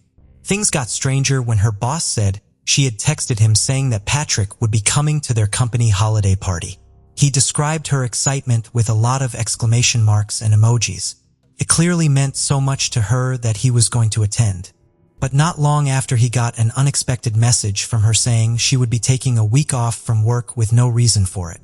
More alarmingly still, her phone had shown pings in Idaho, 800 miles away from her house. Cheryl and Kelsey's brother Clint knew there was more to this, and they decided to start their own investigation, beginning at her house. They knew her place really well and could easily spot things out of place that perhaps the police wouldn't have known to look for. As soon as they walked in, they were hit by the heat. It was sweltering hot inside, and everything had been cranked up to full. The cinnamon buns she had made Thanksgiving morning were sat on the side, and her dishes had all been left out. Oddly though, her refrigerator looked like it had been wiped down recently. You could still see the streaks on it. They saw the mat in the bathroom was gone, and her brother noticed what looked like blood on the toilet. Cheryl called the investigators back, and this time they brought luminol and the cadaver dog. They found blood everywhere, and DNA results confirmed it was Kelsey's. The lead investigator said, "It was until after I got done interviewing Cheryl Barrett and Clint Barrett that it began to cause me to think this is just not characteristic of Kelsey. This is not something she would just up and leave." Kelsey was a very proud mom, a hardworking woman, determined, a great mom. She'd never gone off before. She was always in communication with her mom. There were no signs of a forced entry into the home. There were no signs of a struggle. At that point, I started thinking, this isn't a woman who would have left on her own. They got the FBI involved right away, and over the coming days more press conferences were held along with vigils, and a $25,000 reward was on offer for any information. There was now no other conclusion they could really draw from the blood, her total lack of contact with anyone, and the fact she had left her daughter. They believed Kelsey had been murdered. On day 4 of the search, the police said they were close to breakthroughs in the case, and there was one person they were looking closely at, Patrick. He hadn't attended any of the press conferences or vigils, and hadn't called to check in on the progress once, and CCTV from Kelsey's neighbor's house told a very different story to what Patrick had told them. Footage showed Patrick entering Kelsey's house with both her and Kaylee on the day she disappeared. He had told them he had met her in an alley where she had handed over Kaylee. A few hours later, he was at her house again, but this time he was alone. But given how the recordings had picked things up, it was unclear as to whether or not he was coming or going. Kelsey's phone data also showed something else. They could now confirm that both hers and Patrick's phones had been together for several days after she was last seen, and her phone was last pinging all the way over in Idaho, and from there several messages had been sent from her phone to Patrick, Kelsey's boss, and even Cheryl. On December 14th, the FBI executed a search warrant at his property, and huge amounts of land started to get dug up. More cell phone warrants were written for Patrick's phone as they tried to work out what the Idaho connection could possibly be. There was one number standing out to them that connected everything. It was linked to a nurse living in Idaho called Crystal Lee Kenny. They called her, but she denied knowing Patrick, then told a vague story about going to see him to maybe buy some horses. But the more they looked at things, the more obvious it was that Crystal and Patrick had actually been having an on-off relationship for over a decade. She was recently divorced, and this was when their relationship had really taken off. Her ex-husband was happy to share this information with them. The messages sent from Kelsey's phone in Idaho had clearly been sent by Crystal. They were pinging off of the same towers near to where she lived. And now it appeared Kelsey's phone had been destroyed. But was having an affair enough to establish a motive for wanting Kelsey dead? Police weren't sure, and they still didn't have a body. A friend of Crystal's then came forward. She knew that they were looking at the pair in connection with Kelsey's case, and Crystal had shared something disturbing with her that she felt she now had to share. Patrick had said to Crystal, "I need you to take care of my baby mama." Something Crystal and her friend both interpreted to mean, "I want Kelsey dead." Patrick had told Crystal that Kelsey was an abusive mom and drug addict, and he wanted to save his daughter and have full custody. But he needed Crystal to do it for him. He was also financially in a lot of trouble. He had just defaulted on a $72,000 loan and had not paid Kelsey the agreed $700 a month in child support since July. He was listed as the beneficiary to a large life insurance policy that had recently been taken out by Kelsey, which, as well as wanting full custody and the ongoing affair, provided another motive for wanting Kelsey out of his picture. The police went back to Crystal and put all of this information to her, and the truth finally started to come out. She admitted that yes, she and Patrick had been having an on-off affair for years, and Patrick had asked her to kill Kelsey for him. Firstly by poisoning coffee and dropping it off at her house, pretending to be a stranger, and then beating her to death. But when these plans didn't come to anything, frustrated, he decided to carry out the awful plot himself. Crystal, now knowing how serious this all was, agreed to show the investigators around Kelsey's home, tell them everything start to finish, and testify against Patrick. But on one condition, she would plead guilty to the far lesser charge of tampering with evidence, a charge which, if convicted, she would only get a maximum of 3 years for. The prosecution were torn but ultimately agreed, describing it as a deal with the devil, but they needed the truth. Crystal walked them around Kelsey's house. Using her admissions plus cell phone records, the police now had some sort of timeline, and their case against Patrick was strong. On November 22, 2018, the same day Kelsey was last seen, there was a lot of contacts between Patrick and Kelsey's phones, which started at around 1 a.m. Kelsey sent a text to Patrick at 9:37 a.m., and then they spoke on the phone for a few minutes too. She told him about the Thanksgiving dinner she was making before going to Safeway at 12:20. At 12:31 p.m., Patrick called Kelsey, and they spoke on the phone for just 30 seconds. Patrick said that as they were now over, they then met in an alley to swap Kaylee over, and that was the last time he saw her. But as they now knew, this was not the last time he saw her. Both of their cell phones were connected to the same tower between 1 p.m. and 4:30 p.m. that afternoon. At 1:24 p.m., Patrick could be seen entering the front door of Kelsey's house with her. Once inside, according to Crystal, he blindfolded Kelsey and asked her to smell some scented candles, telling her to guess the scent. He then grabbed a baseball bat and, in his words, started swinging. He beat her to death, knocking out some of her teeth in the process. While this was happening, her daughter was playing in the other room. Her last words, according to Patrick, were, "Please stop." After this, he went to a Walmart with Kaylee and topped up his gas. Later, he was seen going back to her home at around 3:30 p.m. Once inside, Patrick called his mother Sheila and Crystal. Crystal told investigators that he called her to come to Colorado because she had a mess to clean up. She understood that this was code for Kelsey had been killed and she needed to clean the house. He also told her to try and find Kelsey's missing teeth while she was there. She packed some bleach, gloves, and the likes and set off on the 13-hour overnight drive from Idaho to Colorado. After he hung up, he forced Kelsey's body into a tote that was picked up on camera in the back of his truck. In total, he had been picked up entering and exiting her house 11 times that day. Both his and Kelsey's cell phones were connected to the same towers as he drove to a place called Nash Ranch to temporarily hide her body. He then left to have Thanksgiving dinner with Kaylee and his family. When Crystal got to her house, she cleaned it for hours. She alleged that she purposely left several spots, claiming that she wanted him to get caught and the truth to come out at some point. On November 24th at about 5 p.m. and after cleaning up, Crystal and Patrick went to Nash Ranch to retrieve Kelsey's body. They drove the tote from Nash Ranch back to Patrick's home. Patrick had made 19 phone calls and sent numerous text messages to and from both phones pretending to be Kelsey during this time. They put the tote and the bat used to kill her into a huge trough. They poured 5 gallons of gasoline over the top and watched everything burn. Crystal tossed in Kelsey's Bible, and some of Kaylee's toys too. She said that when they were burning the tote, Patrick's mother Sheila stood on the porch and watched too. Sheila, however, would later plead the fifth on this one. Crystal then took Kelsey's gun and phoned to Idaho to continue creating a fake narrative with texts. Patrick told her to take Kelsey's gun because he wanted to create the illusion that Kelsey might want to take her own life. At some point, Crystal destroyed Kelsey's phone, and Patrick went into a Verizon store to ask if they could recover information if the phone was no longer working. She then showed them around his ranch too. Crystal's best friend that she had confided in told her she regretted not passing on the information before anything happened to Kelsey. She believed Crystal was scared and said she had very, very good reasoning for whatever it is she may or may not have done. On December 21st, less than a month after she had been reported missing, Patrick Frazee was arrested and charged with first-degree murder, solicitation to commit murder along with 6 other charges. He pleaded not guilty to everything.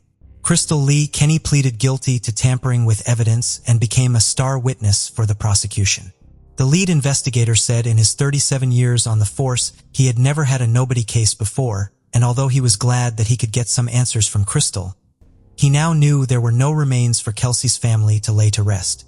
He had to really gear himself up for the conversation and said, "In my mind, I'm hoping we're going to find the body.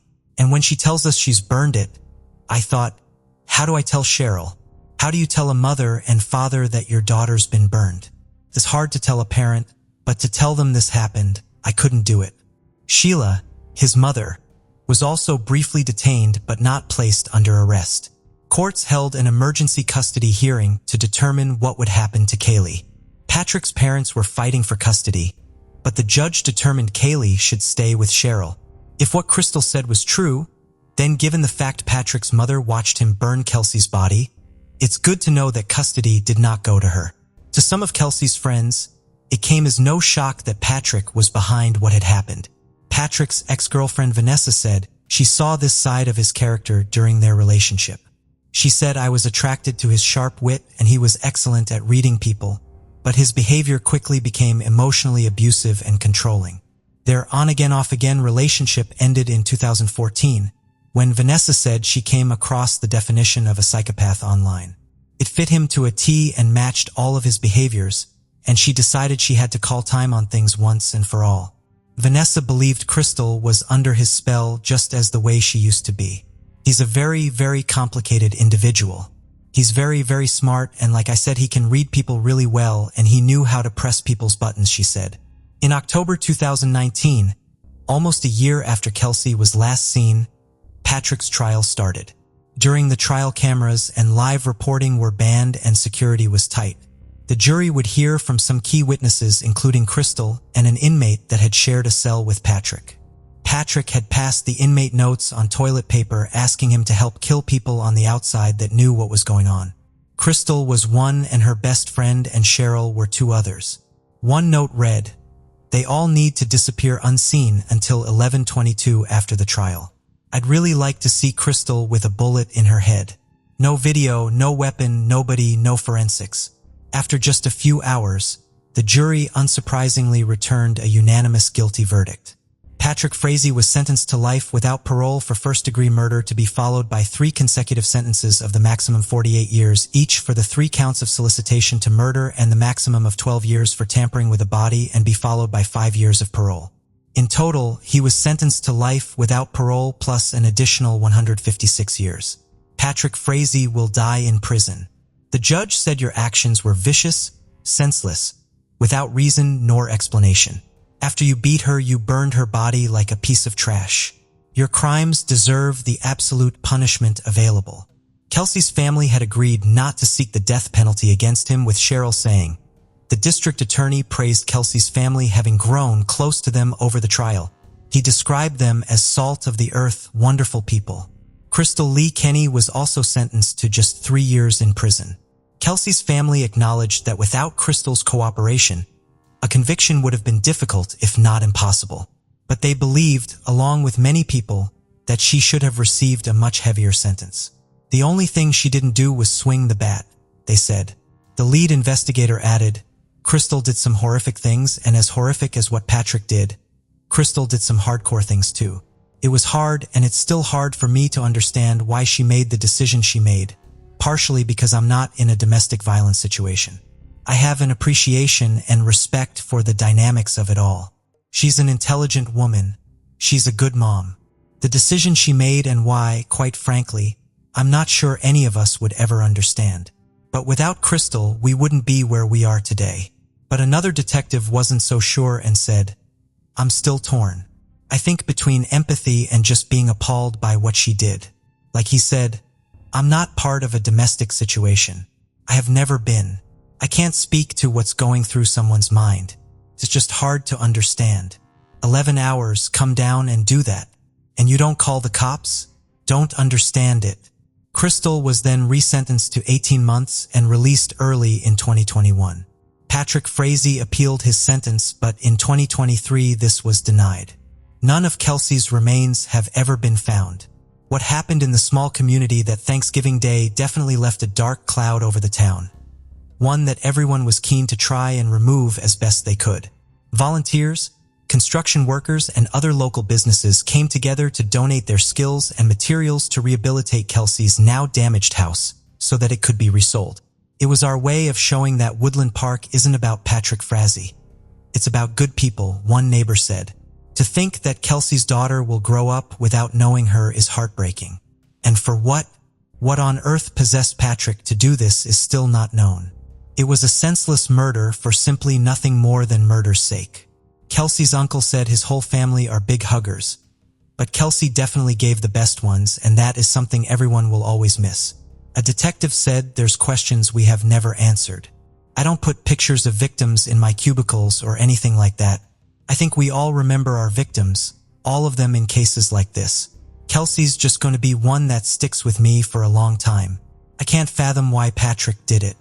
I don't know what possesses an individual, be it Patrick or anyone else, to be so angry and violent to the mother of their child. I just don't know. Another officer and the district attorney added, unfortunately, we never got to meet Kelsey in real life.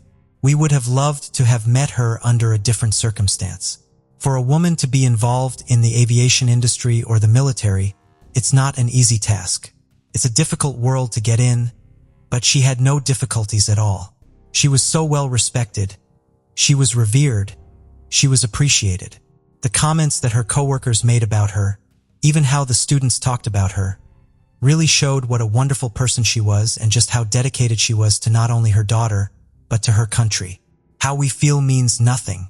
I hope if Kelsey's soul has the ability, she knows that people did care, that we, all of us involved, all the people from the FBI, CBI, the DA's office, everybody, people did care.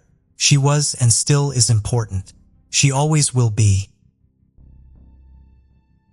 May 20th, 2020. We start today's episode in the middle of the UK's lockdown. The port town of Barrow-in-Furness in Cumbria was described as almost like a ghost town.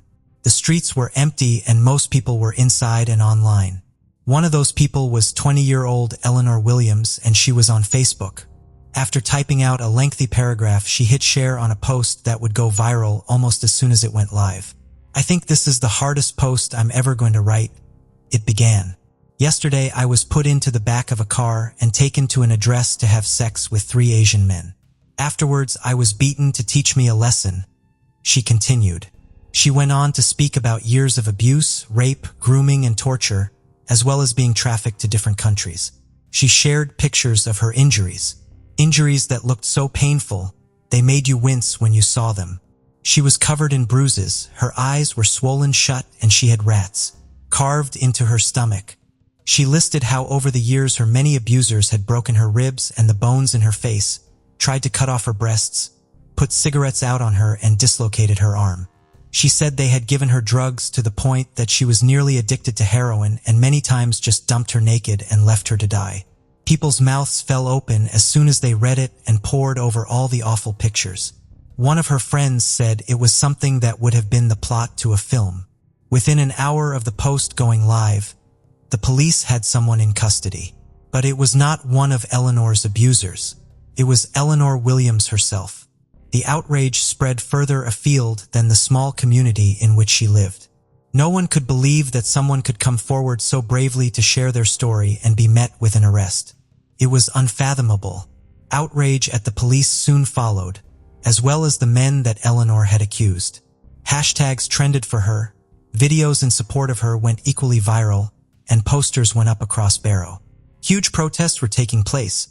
More than 100,000 people joined the Justice for Early Facebook page, and one online fundraising campaign raised more than £20,000.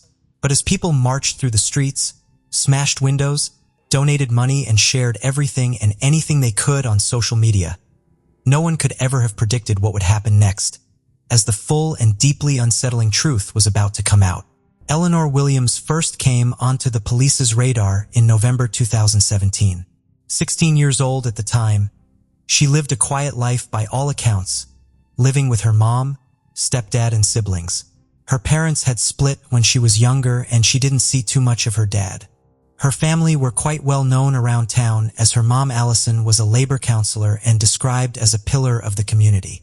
People said Eleanor could go through periods of being quite quiet, maybe even a little subdued. Friends said she would occasionally skip school, much preferring to be out socializing and at house parties, but they said it was nothing out of the ordinary for a lot of teenagers. Just after 1 p.m. on November 22, 2017, sat down for a taped interview in the police office. She had already gone to the hospital with her mother after concerns that she had been sexually assaulted at a party, but was struggling to piece everything together. Elena told them that after finishing a shift early, she uploaded a picture to Snapchat after her friends saw they encouraged her to come to a local house party, but she said no. She wasn't feeling it. They said it would just be a small group, some drinks, and a good laugh. So she finally gave in and turned up. It was at her friend Cameron's house.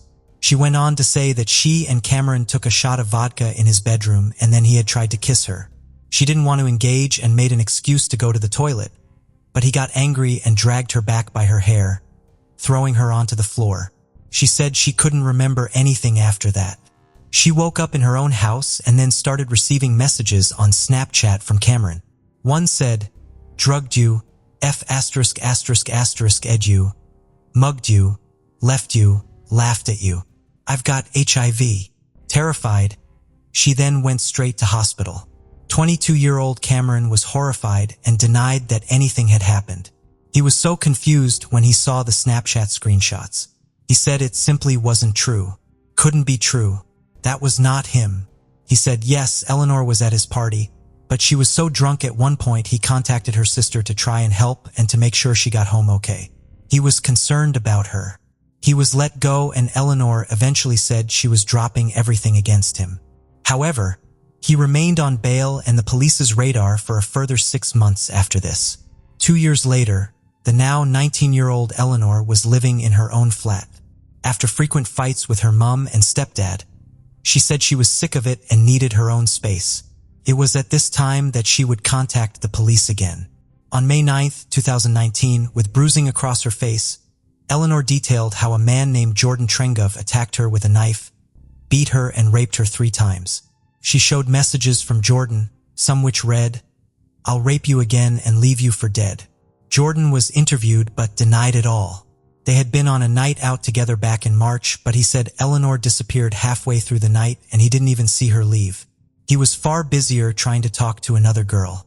He said they knew of each other but not very well, and he emphatically stated that those messages had not been sent by him, and he was beyond confused. On that particular night out, he and the girl he was talking to, Ebony, were actually dropped home by police officers after they spotted Jordan arguing at a taxi rank. He and Ebony stayed at his that night. It seemed a pretty solid alibi, and he was let out on bail, but a few days later, Eleanor would call the police again. She said Jordan had forced his way into her flat and attacked her, beating her with a shower head.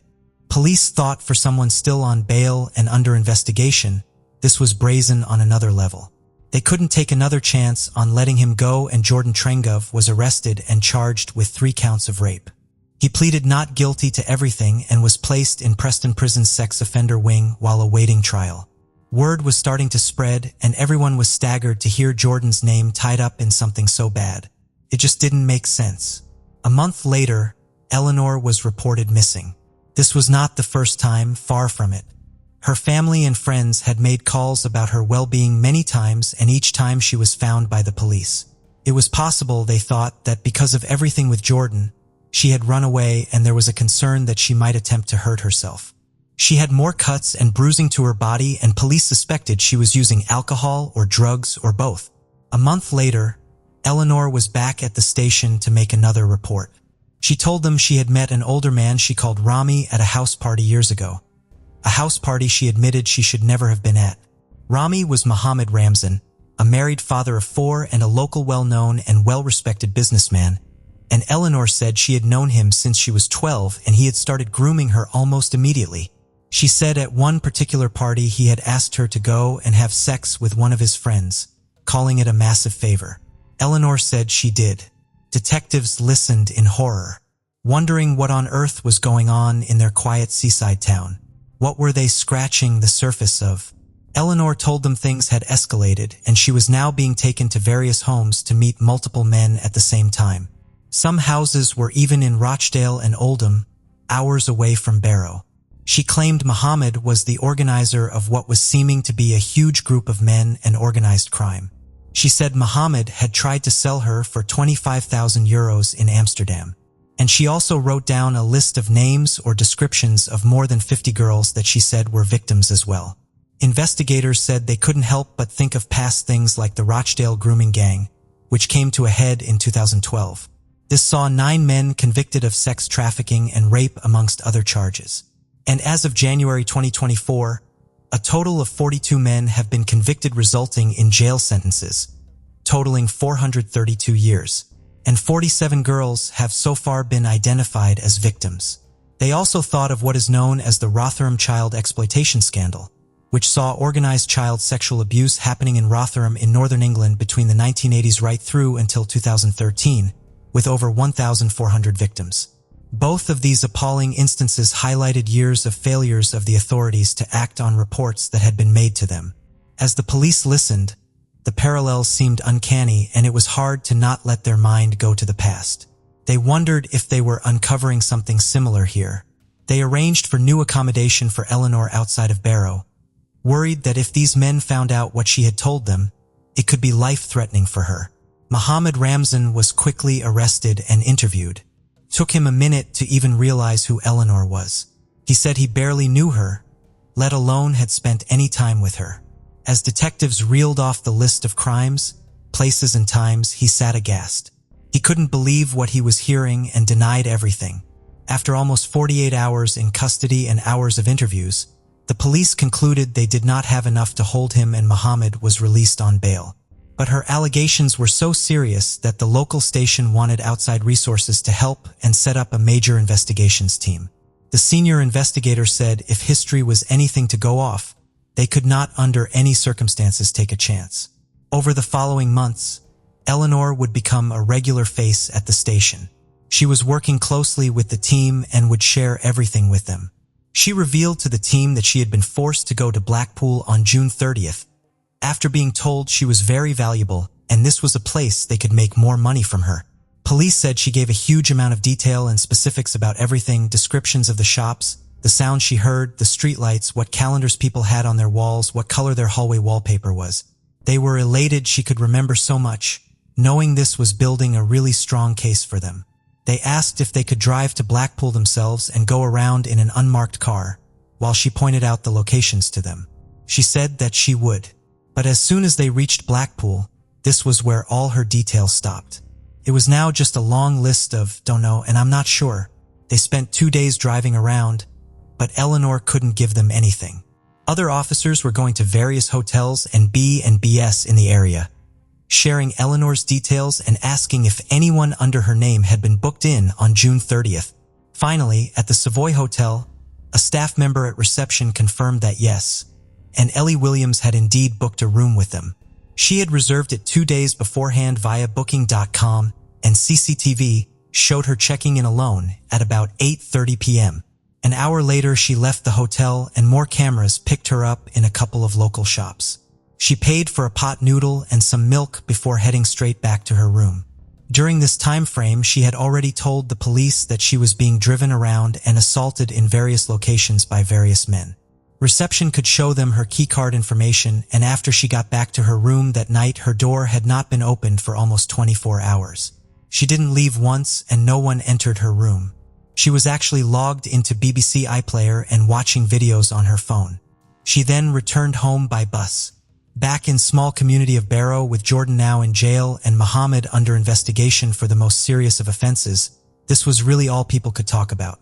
Police had been going door to door talking to the girls Eleanor had named as also being victims of this alleged grooming gang. But none of them had a clue what was going on or what she was talking about. One girl said she was baffled when the police knocked on her door. She had only been on one night out with Eleanor, and it certainly had not ended with anything like that. They had gone to the same school together but were in different years, and she said she always remembered thinking there was something very strange about her behavior, but this was just bizarre. It was this combined with the CCTV from the hotel that gave police an awful realization. Eleanor Williams was lying. In July 2019, police had enough to place Eleanor under arrest for perverting the course of justice, but as they went to present her with what they had found, she went missing again. Her brother's girlfriend finally made a call to 999 saying she'd been driving around searching late one night when she found her stumbling alone on a bridge. Eleanor got into her car and she dropped her home, making sure she got in safely. 20 minutes later, the police turned up still ready to arrest her. It was now 10 to 1 in the morning. When Eleanor opened the door, she was bleeding from her mouth. Her eyes were swollen and her shoulders were covered in red marks. This was not at all what they were expecting given what her brother's girlfriend had just said.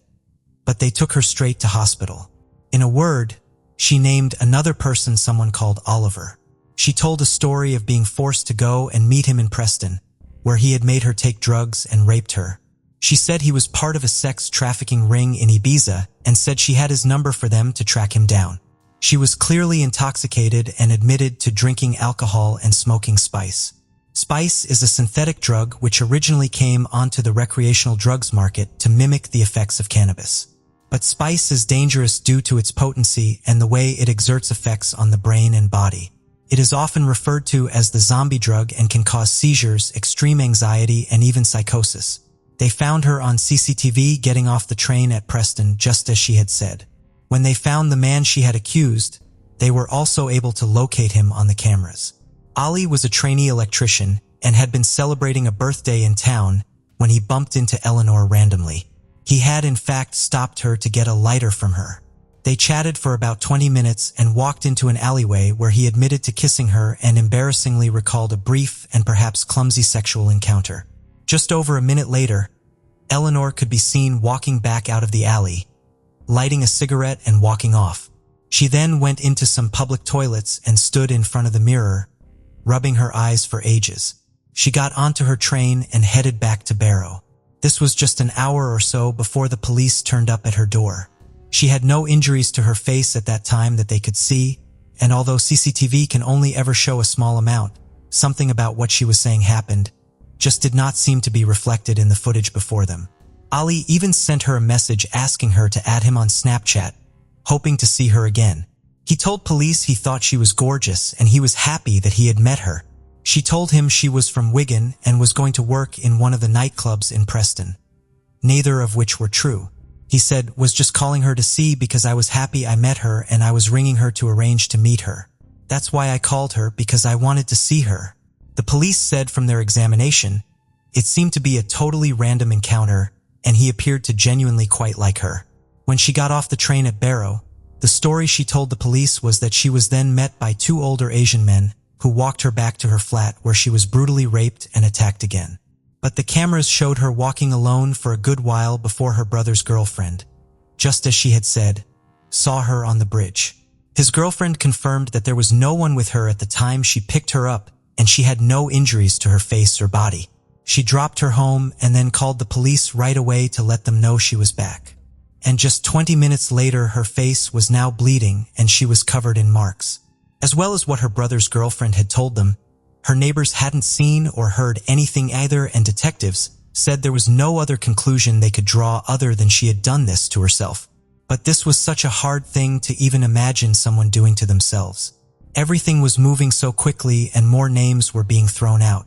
She accused another man named Lee of rape and told people she had a baby boy called Bailey, and even said she spent several weeks in hospital in a coma after being given a backstreet abortion using knitting needles. She had never given birth nor been in a coma in hospital, and all of this could be confirmed by her medical records. Eleanor Williams was finally arrested and charged with perverting the course of justice, and police presented her with CCTV from the Savoy Hotel. She changed her story and said the men in the gang had found out she was informing them, and knowing her life was in danger, she had to hide out in hotels. But when officers pointed out they could just check her flight records to corroborate her story about being trafficked in Ibiza, she admitted that wasn't true. When she claimed Muhammad had trafficked her to Amsterdam to sell her at an auction, she had in fact been in Amsterdam, but with her sister and her sister's boyfriend sharing a room with them as well. Bank records could put Muhammad in AB and Q in England on the very day she was talking about, with her partial admissions now starting to come out. The court agreed to release Jordan Trengov, who was still awaiting trial for the 3 counts of rape he was refuting. He was released after being in the sex offenders wing for 10 weeks. He later said within a few months he had to move away from Barrow. I thought it was then the first day we moved in and I had someone shout rapist at me. It was clear then that no matter where I went someone would always know. I was barred from everywhere. Eleanor was let out on bail and went back to her mum's. She was given a strict curfew, and almost a year would pass while the police continued to compile their case. We now find ourselves back where we started today's episode, in May 2020. On the 19th of May, Eleanor's family reported her missing again. She had now been reported missing more than 30 times in just 1 year. Officers finally found her late one evening, standing in a field dressed in all black with her hood up, carrying a rucksack.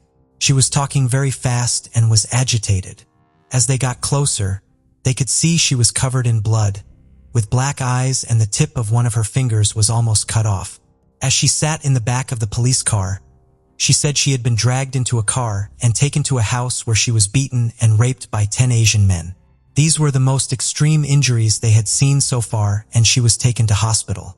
As soon as the sun rose, police were back in the field. They found her in looking for any more clues.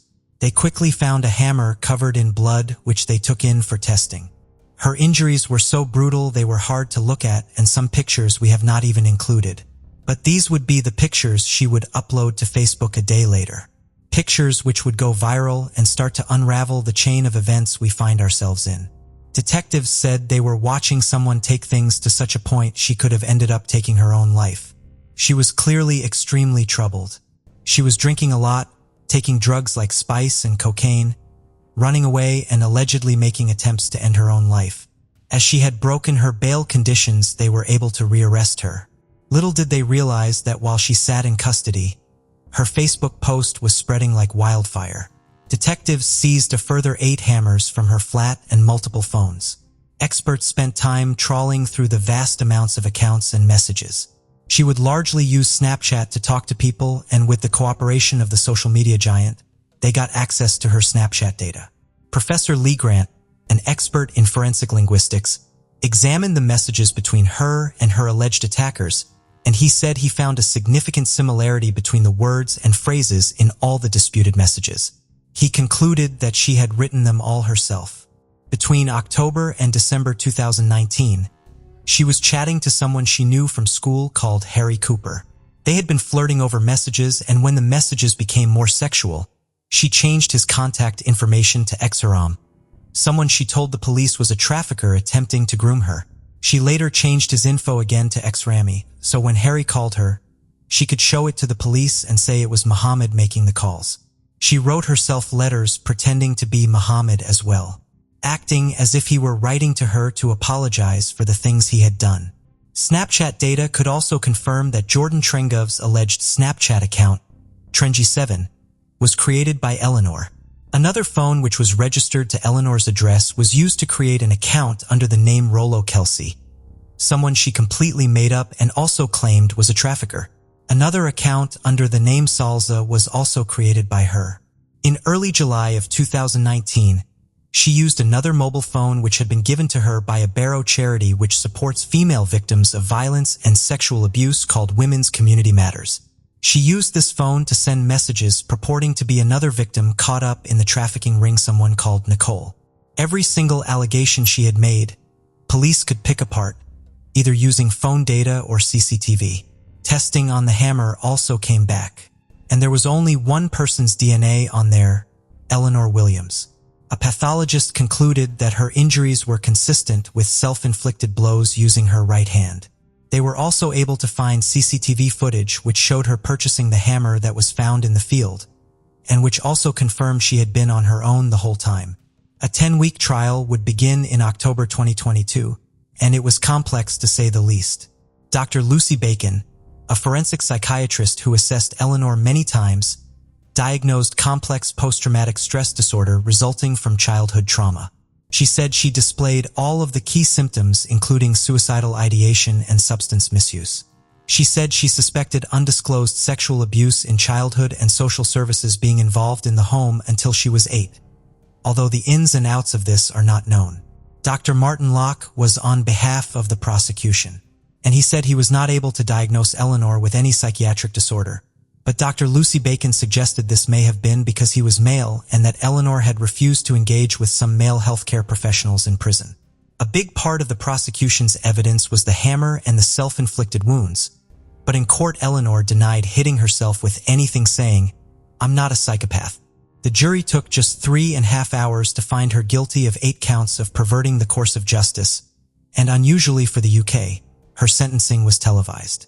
22-year-old Eleanor Williams was eventually jailed for 8.5 years and is first eligible for parole in 2027. A petition to extend her sentence was rejected, as was Eleanor's appeal against her own sentence. Through an apology letter to the judge, Eleanor partially admitted her lies, saying she had done wrong on some of this and added that she wasn't thinking straight when she made the Facebook post. Allison, Eleanor's mom, said, "The order says Ellie was a victim of exploitation and trafficking from the age of 12. Personally, I don't believe that because I think as her mother I would have known something was happening to her at such a young age, but to us, her family, it says she was telling the truth, that she was a victim in the way that she claimed to be, and as her mother I believe her. There were some things she claimed that I do believe were not true. There were parts of it that she made up. I also don't believe that Ellie inflicted those injuries on herself. She couldn't have caused them. There is so much people still don't know about Ellie and what she has been through. They would think differently if they knew." The more than £20,000 that was raised via online funding was intended to be used to pay for a private prosecution of her alleged attackers. After outraging questions about where the money had gone, Allison said that £13,000 had been donated to 2 homeless charities. But Shane Yarrell, who organized the appeal, said he had launched legal action to recover the money, with just over £7,000 having been returned to him by his bank following an anti-fraud claim. He transferred $3,600 to the Barrow-based Furness Multicultural Community Forum and gave the same amount to the James Bulger Memorial Trust. Allison was also suspended by the Labour Party. There were also calls for stricter rules to be put in place when it came to social media. Some of her posts were viewed over 100,000 times, which made it very hard for the police to put a stop to things and also dissect the truth from the lies. However, we all know that the internet moves at a rapid speed, and in the space of a few minutes, something can be on the way to going viral. Once it's out there, and it's very hard to put the jack back in the box, so to speak. The Online Safety Act 2023 was created to regulate online speech and media and referenced Eleanor's case. It gives the relevant Secretary of State the power to designate and suppress or record a wide range of speech and media that is deemed harmful. Cumbria police said they had to deal with more than 150 crimes in the aftermath of Eleanor's Facebook post, 83 of which were classed as hate crimes. Doug Marshall was the senior investigating officer on the case, and he described this as a disgusting state of affairs. There is still so much speculation about what possibly possessed her to do something like this. Everything from wanting to copy films or TV shit seen like Taken or the BBC drama Three Girls, which was actually based off real-life events, to the effects of drugs and alcohol, to just thriving off of having the police hang on her every word. One of the investigators said she just had a desire to be believed. She desperately wanted to be believed. It is easy to see why a post like that blew up in the way that it did. Seeing those photos coupled with that caption would undoubtedly upset and shock anyone who saw it. People put themselves in her shoes, looked at her as if she was their daughter, their friend, their sister, and it struck such a nerve in the community, and eventually the whole of the UK. It is impossible for most people to even contemplate thinking of fabricating something like that, let alone saying these lies out loud and watching them play out in such a frightening way.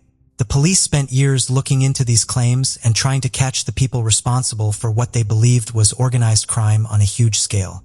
They weren't just fighting for Eleanor, they were fighting for the 60 girls she claimed were being affected by it too. This took up an unbelievable amount of man-hours and thus took time away from other people that needed real help and real-life-altering situations that needed to be looked into. And the men that found themselves accused of some of the most appalling things you could ever be accused of, what they went through is unimaginable and will stay with them forever. Muhammad lived in fear, walking around streets where everyone's heads would turn and stare. He said, "Absolutely ruined me, to the point where I smashed a bottle on my head. I wanted to kill myself because of the damage it did. The reputation I'd made was ruined." Jordan was much the same and said, "I tried killing myself over it. I got diagnosed with complex PTSD because of it all." He became a father in August 2021, but says he struggled to bond with his son as her trial kept getting postponed. Ali stopped working and studying after the accusations and spent a lot of time seeking treatment for mental health issues. And Cameron said the abuse he got online was so bad, he was scared to pick his son up from nursery because of what might happen to him. Even men that had not been named by Ellen have found themselves watching over their shoulder as they walk down the street and still feel the aftermath today. Sajid lived in Barrow most of his life, and he said the impact on the Asian community there was unlike anything he could have ever imagined. After the Facebook post went viral, Sajid's trade dropped by 95% almost overnight. Another local man named Adil also ran a takeout and lost tens of thousands of pounds in revenue. He had to take out a loan and borrow money from family and friends just to get by. He said people just looked at him differently. Even customers that came back looked at him differently. The impact of this on people that had suffered abuse was also massive. One of Eleanor's friends who had suffered years of abuse herself said reading Eleanor's post gave her the courage to tell her own story, and the betrayal she felt when the truth came out broke her heart. She said it was like a domino effect. Everyone was coming forward to tell their story, to make her feel like she wasn't alone. The last thing we wanted to do was not believe her because we know what it's like to not be believed. Maggie Oliver used to be a detective and played a pivotal role in the Rochdale grooming gang case. She was so appalled at how the Rochdale case had been handled that she eventually resigned from Greater Manchester Police and became a whistleblower to expose the poor handling of the case by her own team. She now runs a foundation for abuse survivors and said that this case had left her feeling saddened. When Eleanor first made her allegations, Maggie had supported her family and referred them to the Center for Women's Justice. She said, "About all the victims and survivors throughout the country who are now feeling uncomfortable and wondering are they going to be believed or will they come forward." One detective who worked Eleanor's case reiterated this and said the thought of what happened in this isolated incident putting real victims off coming forward was very upsetting, and he hoped this would not be the case. Adil said, "We were branded guilty before any real evidence had come out. We were tried and found guilty by social media. And one question that will always remain in this case is why." Thank you for joining us on this journey into the depths of unsolved mysteries. Cold cases not only challenge our understanding of the past, but also ignite our curiosity and determination for answers. Remember to subscribe to stay updated on our latest investigations. And if you have any information regarding the cases we've covered, don't hesitate to reach out. Together, we can shed light on the shadows of the past and bring closure to those who seek it. Until next time, stay vigilant, stay curious, and never stop seeking the truth.